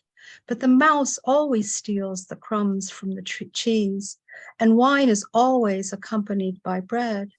My heart doesn't hurt, already shattered into 1,000 pieces. It hurts me more, the pain that my ignorance causes me, that I am smart and you love me when I hate spring and warmly embrace the cold winter. But I don't forget that from the window of my train, I have lost you since last summer, and seeing the thousands of those wooden sleepers that support the cold steel bars, with warm sighs, they say goodbye to me, and my heart cries, surrendered to oblivion. But I will never forget your kisses, painted by the pain and suffering of experience that live on wings of memory. And so I wish for your return, for the field or the mountain and the blue of the sky that announce that you will arrive very soon by my side, even though I am no longer in this world. That does not matter for me. I will wait for you from where I am in my sky. So that's all. Brilliant. Please unmute and give a big howl and a clap to Martin, please, and for the translation, Leslie as well. But thank you, Martin. Superb. That was great. That was a great collaboration. Muchas gracias. Muy bien. Crying is beautiful. Superb. Okay, moving swiftly along, we now have Rihanna Levy. Over to you, Rihanna. Well, thank you so much, everyone. For those who don't know me, hello, my name's Rihanna, and I'm the current Worcestershire Poet Laureate. It's great to be here. So this first poem is called Soul Departed. I wonder at times if the souls of the departed sing us rainful lullabies when clocks strike midnight. Perhaps they are the reason that eventual comfort is felt during prevalent times of need, when we face dejected dreams which make us wish to also be travelling alongside the faceless seafarer towards the otherworldly. Maybe they protect our items of possessions as we lay in reflection on the dampened grass, and they urge us to respect times of grief and allow ourselves to feel, regardless of the painfulness that we may initially feel. I also wonder if those souls sit next to us on the commute train journeys, full of golden opportunity to befriend identities not met before. Perhaps those departed souls wish for the same as us, to feel a beating heartbeat once more. Thank you so much. And this is another poem, and this one's called Odyssey Knows It. Odyssey spoke of power in the cryptic fingers of midnight, in the name of Circe, sweeping across lands once disbanded in Hallow's catacomb eve. Winter's figure comes reimagined and eclipses a fragrant obscurity. Numinous might progress from sources in Alps that utter name days in Bertha, Buffoona, Percha. In likeness, lines transverse and bend in humans' contortion of spirit, sipping on fasting blood moons. Majesty is of each witch, Wiccan, pagan, in between. Expressing spells does not result in light writing itself out of rolling stories. It architects sparking ice landscape trees, sheltering and bettering living marigold time for each misty home that arrives. Thank you so much, everyone. Please unmute and howl and clap. Thank you. Superb. Brilliant stuff. Thank you very, very much. Okay, moving swiftly along, we now have our very own Gloucester Poetry Society arch enemy, Jason Conway. Thanks, Carlos. I've got a little sonnet and a brand new one that's just written for tonight. The Shidderfanch comes creeping in the mare of dark. Pray you don't hear its slithered score that scrape like violined remarks would shudder through your maw. It has but one hooked kiss to give, to drain your wail and weep, like a maggot sucks through liver, your crimson coil to fleet excrete. It seeks chilled nape in prickle flow, the strum of nerve on spine, like worm from beak of crow, you squirm your bed in time. Is this dread-filled mind a dream, or grim Goyle to steal your screams? Ooh. And this one, I just only found out today about Calavera, which is a form of poetry, satirical poem about the living.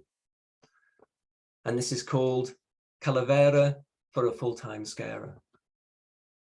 I pity the living, their need for blood and breath, how they squabble over trivialities, seize possessions for status, such fragile things of bone and skin. Who would want to be confined by physical constraints? Not I. I am spirit, unafraid of death, entertained by the blip of human lifespans and the trappings of mortality that must remain when they die. All that fuss and fear of missing out, regrets from their deathbeds, and yet I miss digestion. The desire to feed and taste those wonderful delights of earthly sustenance. How I long to sleep and dream away from their arguments and cries and reality TV, which for the afterlife of me scares me to life, while they waste theirs away. Their time, that is a flash, to us otherworldies, that love to prick their hairs and chill their sweat, not books of shells and flicker lights, make them scream when I'm in fancy dress, possessing corpses for kicks on Halloween. Wait till they arrive at the after party, strip off their fleshly states, all that weighted matter that won't, that's just so past its expiry date. If they are lucky, they'll join me and mock the living forevermore. Trust me, it makes life worth unliving for. Oh, brilliant, brilliant, brilliant, brilliant. Well done, Jason. Thank you. And thanks for doing that, especially. Please unmute if you haven't already and howl. Howl for Jason. Thank you.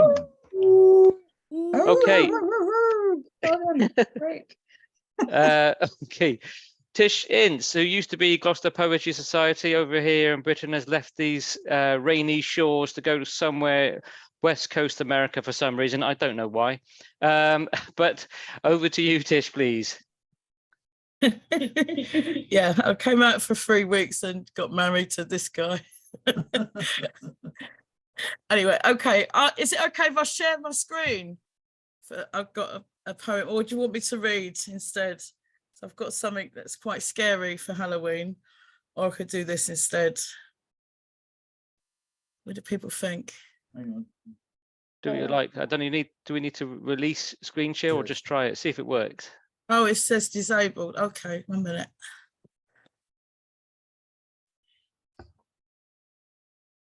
The problem is, I think you have to make Tish co-host to do it. I'm Oh. not sure whether it. I'm not. Don't worry, I'll do it. Or you can go to the security settings and just allow screen share. Oh, Yeah, right. just put it You've on got for that, multiple Jason. participants. So hopefully you can do it now, Tish. All right, I'll try now. Okay. Right. But So your I'm on soul will here. be stolen. I'm going to find it. 1 minute. That's just me. Oops. Yeah, if you could make another donation to me, that'd be great. Return home. Where is it? Here. You can get Okay, can you see that? Can you see that? We see thank you. Not yet, no. Oh, sorry. I should be on this screen. Can you hear that? Oh. Oh, I have to do share sound. Hold on. I still see the begging screen. Oh, 1 minute then. Let me come back to it. Hold on. Share sound. Okay. I don't think we're seeing what you want us to see. Oh, okay. Thank you. All right. Make another donation. You I'll might need to stop it and I'll stop, do a stop and different- restart. Yeah. Yeah, take that off and make sure you're on what Okay. All right. Let me just stop. they want us to see. Yeah, it's this one. Still not. No, you've turned yourself off. Don't No. bring your Oh, blood There you priestess. go. Oh, is it there? Yeah, it's there now. All right. Let me start again. Wait. Ready? Blood priestess. Wait. Breathe. Slowly. Bring me the blood of the head that rolls, and start with his teeth. Pull them and let them be untold. I am the priestess of dark, the light that didn't work. I am the highest of the order of Beelzebub, and the lowest of men will want to bring me their blood. I am waiting. I am waiting. I am waiting. Don't bring your excuses, pathetic are your lies, and all the lives, the despool of your belonging, your ever-growing longing, licking the floor of all you leave. Whore to more than men believe. I am the lordess, the marauding heiress. You are all you think I want, and yet I don't. I don't. I despise the very breath you heave from chest, and lest you turn and squeal, I will be behind and sucking out his soul. Valkyrie, you don't wish to know.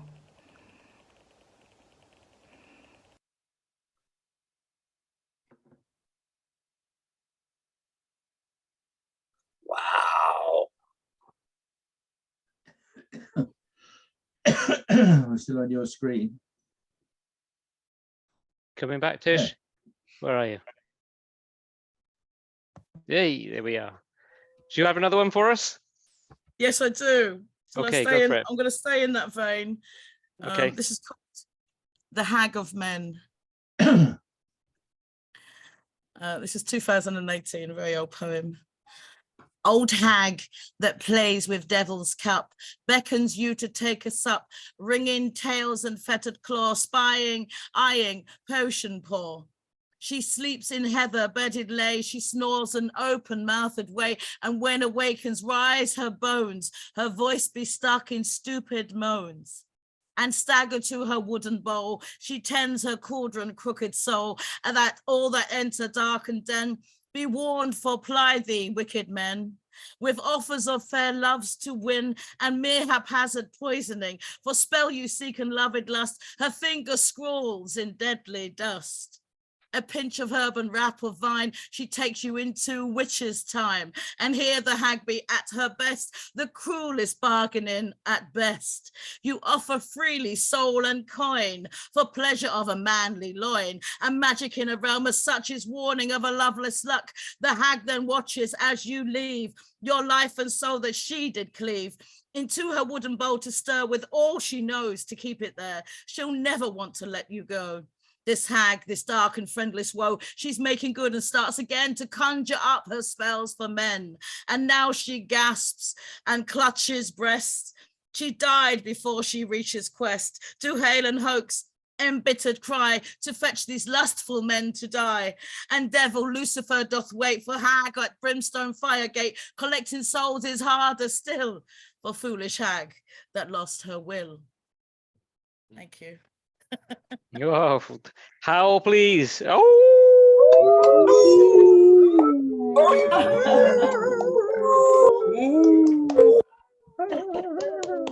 Superb. Thank you, Tish. Thanks for the video as well. Okay, we're slightly overrunning, but please bear with us. We did start a little bit late, so I'm going to squeeze in Robert Fleming. If you're good to go, Robert, let's go to you. And then after Robert will be Clive, who will wrap up this evening. So suck all the poetry out of these next two performances just to get your fill for the day. Over to you, Robert. Good evening. I'm Robert Fleming, word artist from Lewis, Delaware, United States.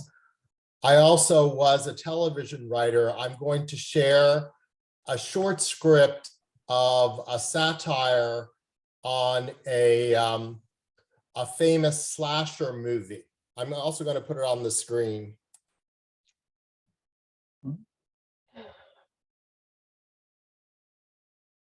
Can people see it? We can just see your menu. Just a list of files at the moment. Just a list of files. Okay.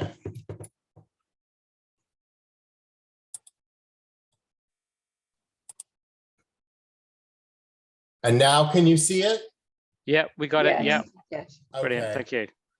Over to you. Okay. Michael returns for Halloween, a 5-minute comedy satire based on the 1978 movie Halloween. Characters: Laurie, a teenage girl, mother, Laurie's mother, Michael, a babysitter killer. Setting: a house living room. Mother: don't go in the coat closet. Laurie looks at the closet. Coat? Mother: it's Halloween. Laurie opens the closet. Mother: something's moving. Mother: Michael is visiting for Halloween. Laurie screams. Michael: missed you, lonely dad.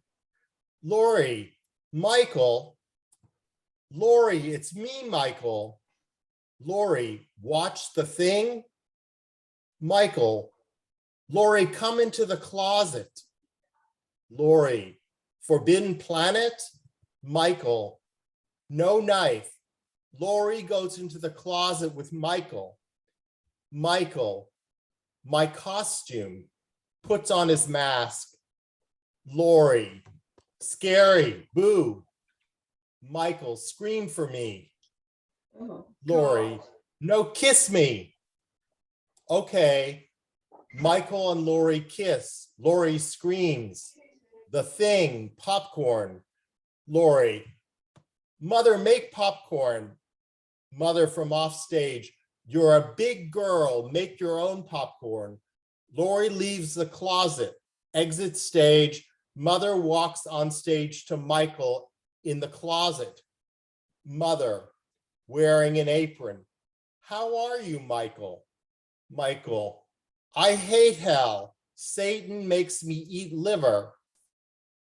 Everyone loves you. Leans over Michael, gives him a kiss on the forehead. I love you, Michael. Laurie: Michael watches TV. Laurie enters with popcorn, puts it on the table next to her mother. Michael chased me with a knife. Mother, Michael likes you. Laurie, Michael tried to kill me. Mother, Michael chased you. Boys don't know how to show they like you. Laurie, less judgy. Yes, mother. Who's taking you to prom? Laurie ignores. Michael will take you. Laurie, Michael's dead. Mother ignores. Michael can't leave the closet. Mother grabs Laurie's arm. With faith, anything can happen. Mother, Michael, are you staying for dinner? Yes, Mrs. Strode. Laurie, get a bowl of water. Bring it to Michael. Michael, wash your hands for dinner. Lights out, lights on. Mother walks around the stage and dusts. Michael and Laurie are off center stage changing costumes. Lights off. Michael, Laurie enter to center stage. Lights on. Michael is center stage in the closet costume. Laurie is next to Michael wearing tight blue bell and bottom jeans and a red halter top. Shows a lot of cleavage, slutty. Laurie, what am I? Mother, babysitter. You kids have fun trick-or-treating. Michael, your mother, only sugar-free candy for you. Michael ignores. Michael, promise me. Michael, yes, Mrs. Strode, I promise sugar-free candy. Michael, I want you back by 9 p.m. Promise me. Yes, Mrs. Strode, 9 p.m. Michael, you forgot. Mother exits and returns with a knife and gives it to Michael. Michael, thank you, Mrs. Strode. Mother, I want to take a picture. Mother picks up a camera, walks to the audience, puts back to the audience, aims camera. Michael and Laurie pose. Laurie takes the knife from Michael. Laurie holds the knife over Michael's head. Lights dim. As lights go out, you hear Michael scream. And that was the end. And that was a blackout. And that was a skit that was done over 10 years ago on Saturday Night Live. And it's typical American humor. Thank you for letting me share one of my television skits. Thank you, Robert. Okay, we are definitely overrunning, so please, I'm going to go skip straight to Clive Osman, who traditionally wraps up our sessions, and I'm sure he's got something special planned for you tonight, with this being the Halloween special. So prepare to be horrified, I'm sure. Over to you, Clive. Well, I wouldn't be too sure, but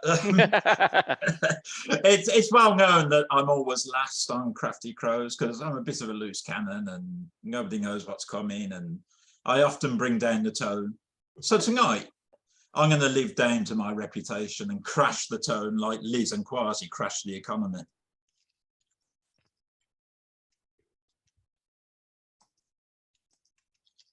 Hello. Is this heaven? It is. Ancestors. In basement. Shit. Looks like Michael Foot. In over there.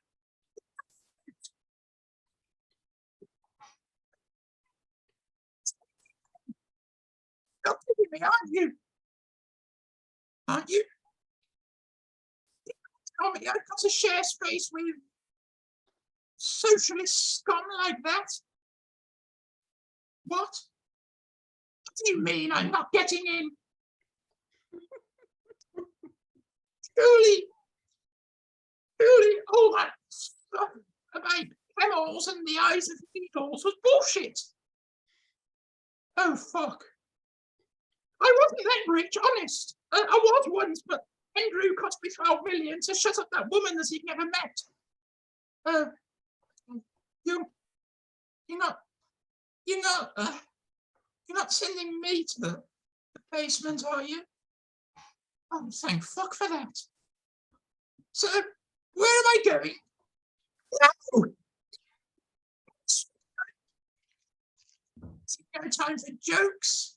I nearly shat myself. Am I free to haunt people? Oh, good. That'll be fun. Andrew's in for a... What?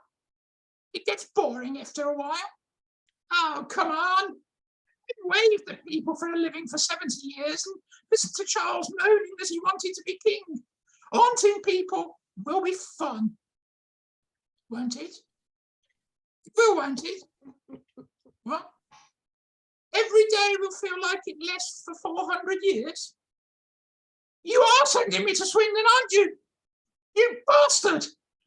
I like the idea of haunting people. Swindon. I get servants. We like having servants. Oh, he talks funny. It's starting already.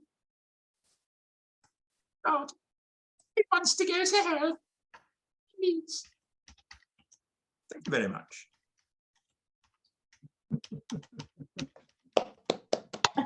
Thank you very much, Clive. Please unmute and give Clive a round of applause. Thank you very much. The final howl. This is your final chance to howl. Let's howl. The open micers. And also show your support for the two headliners, Michael Sindler and Mimi Gurman. Thank you all very, very much. Yeah.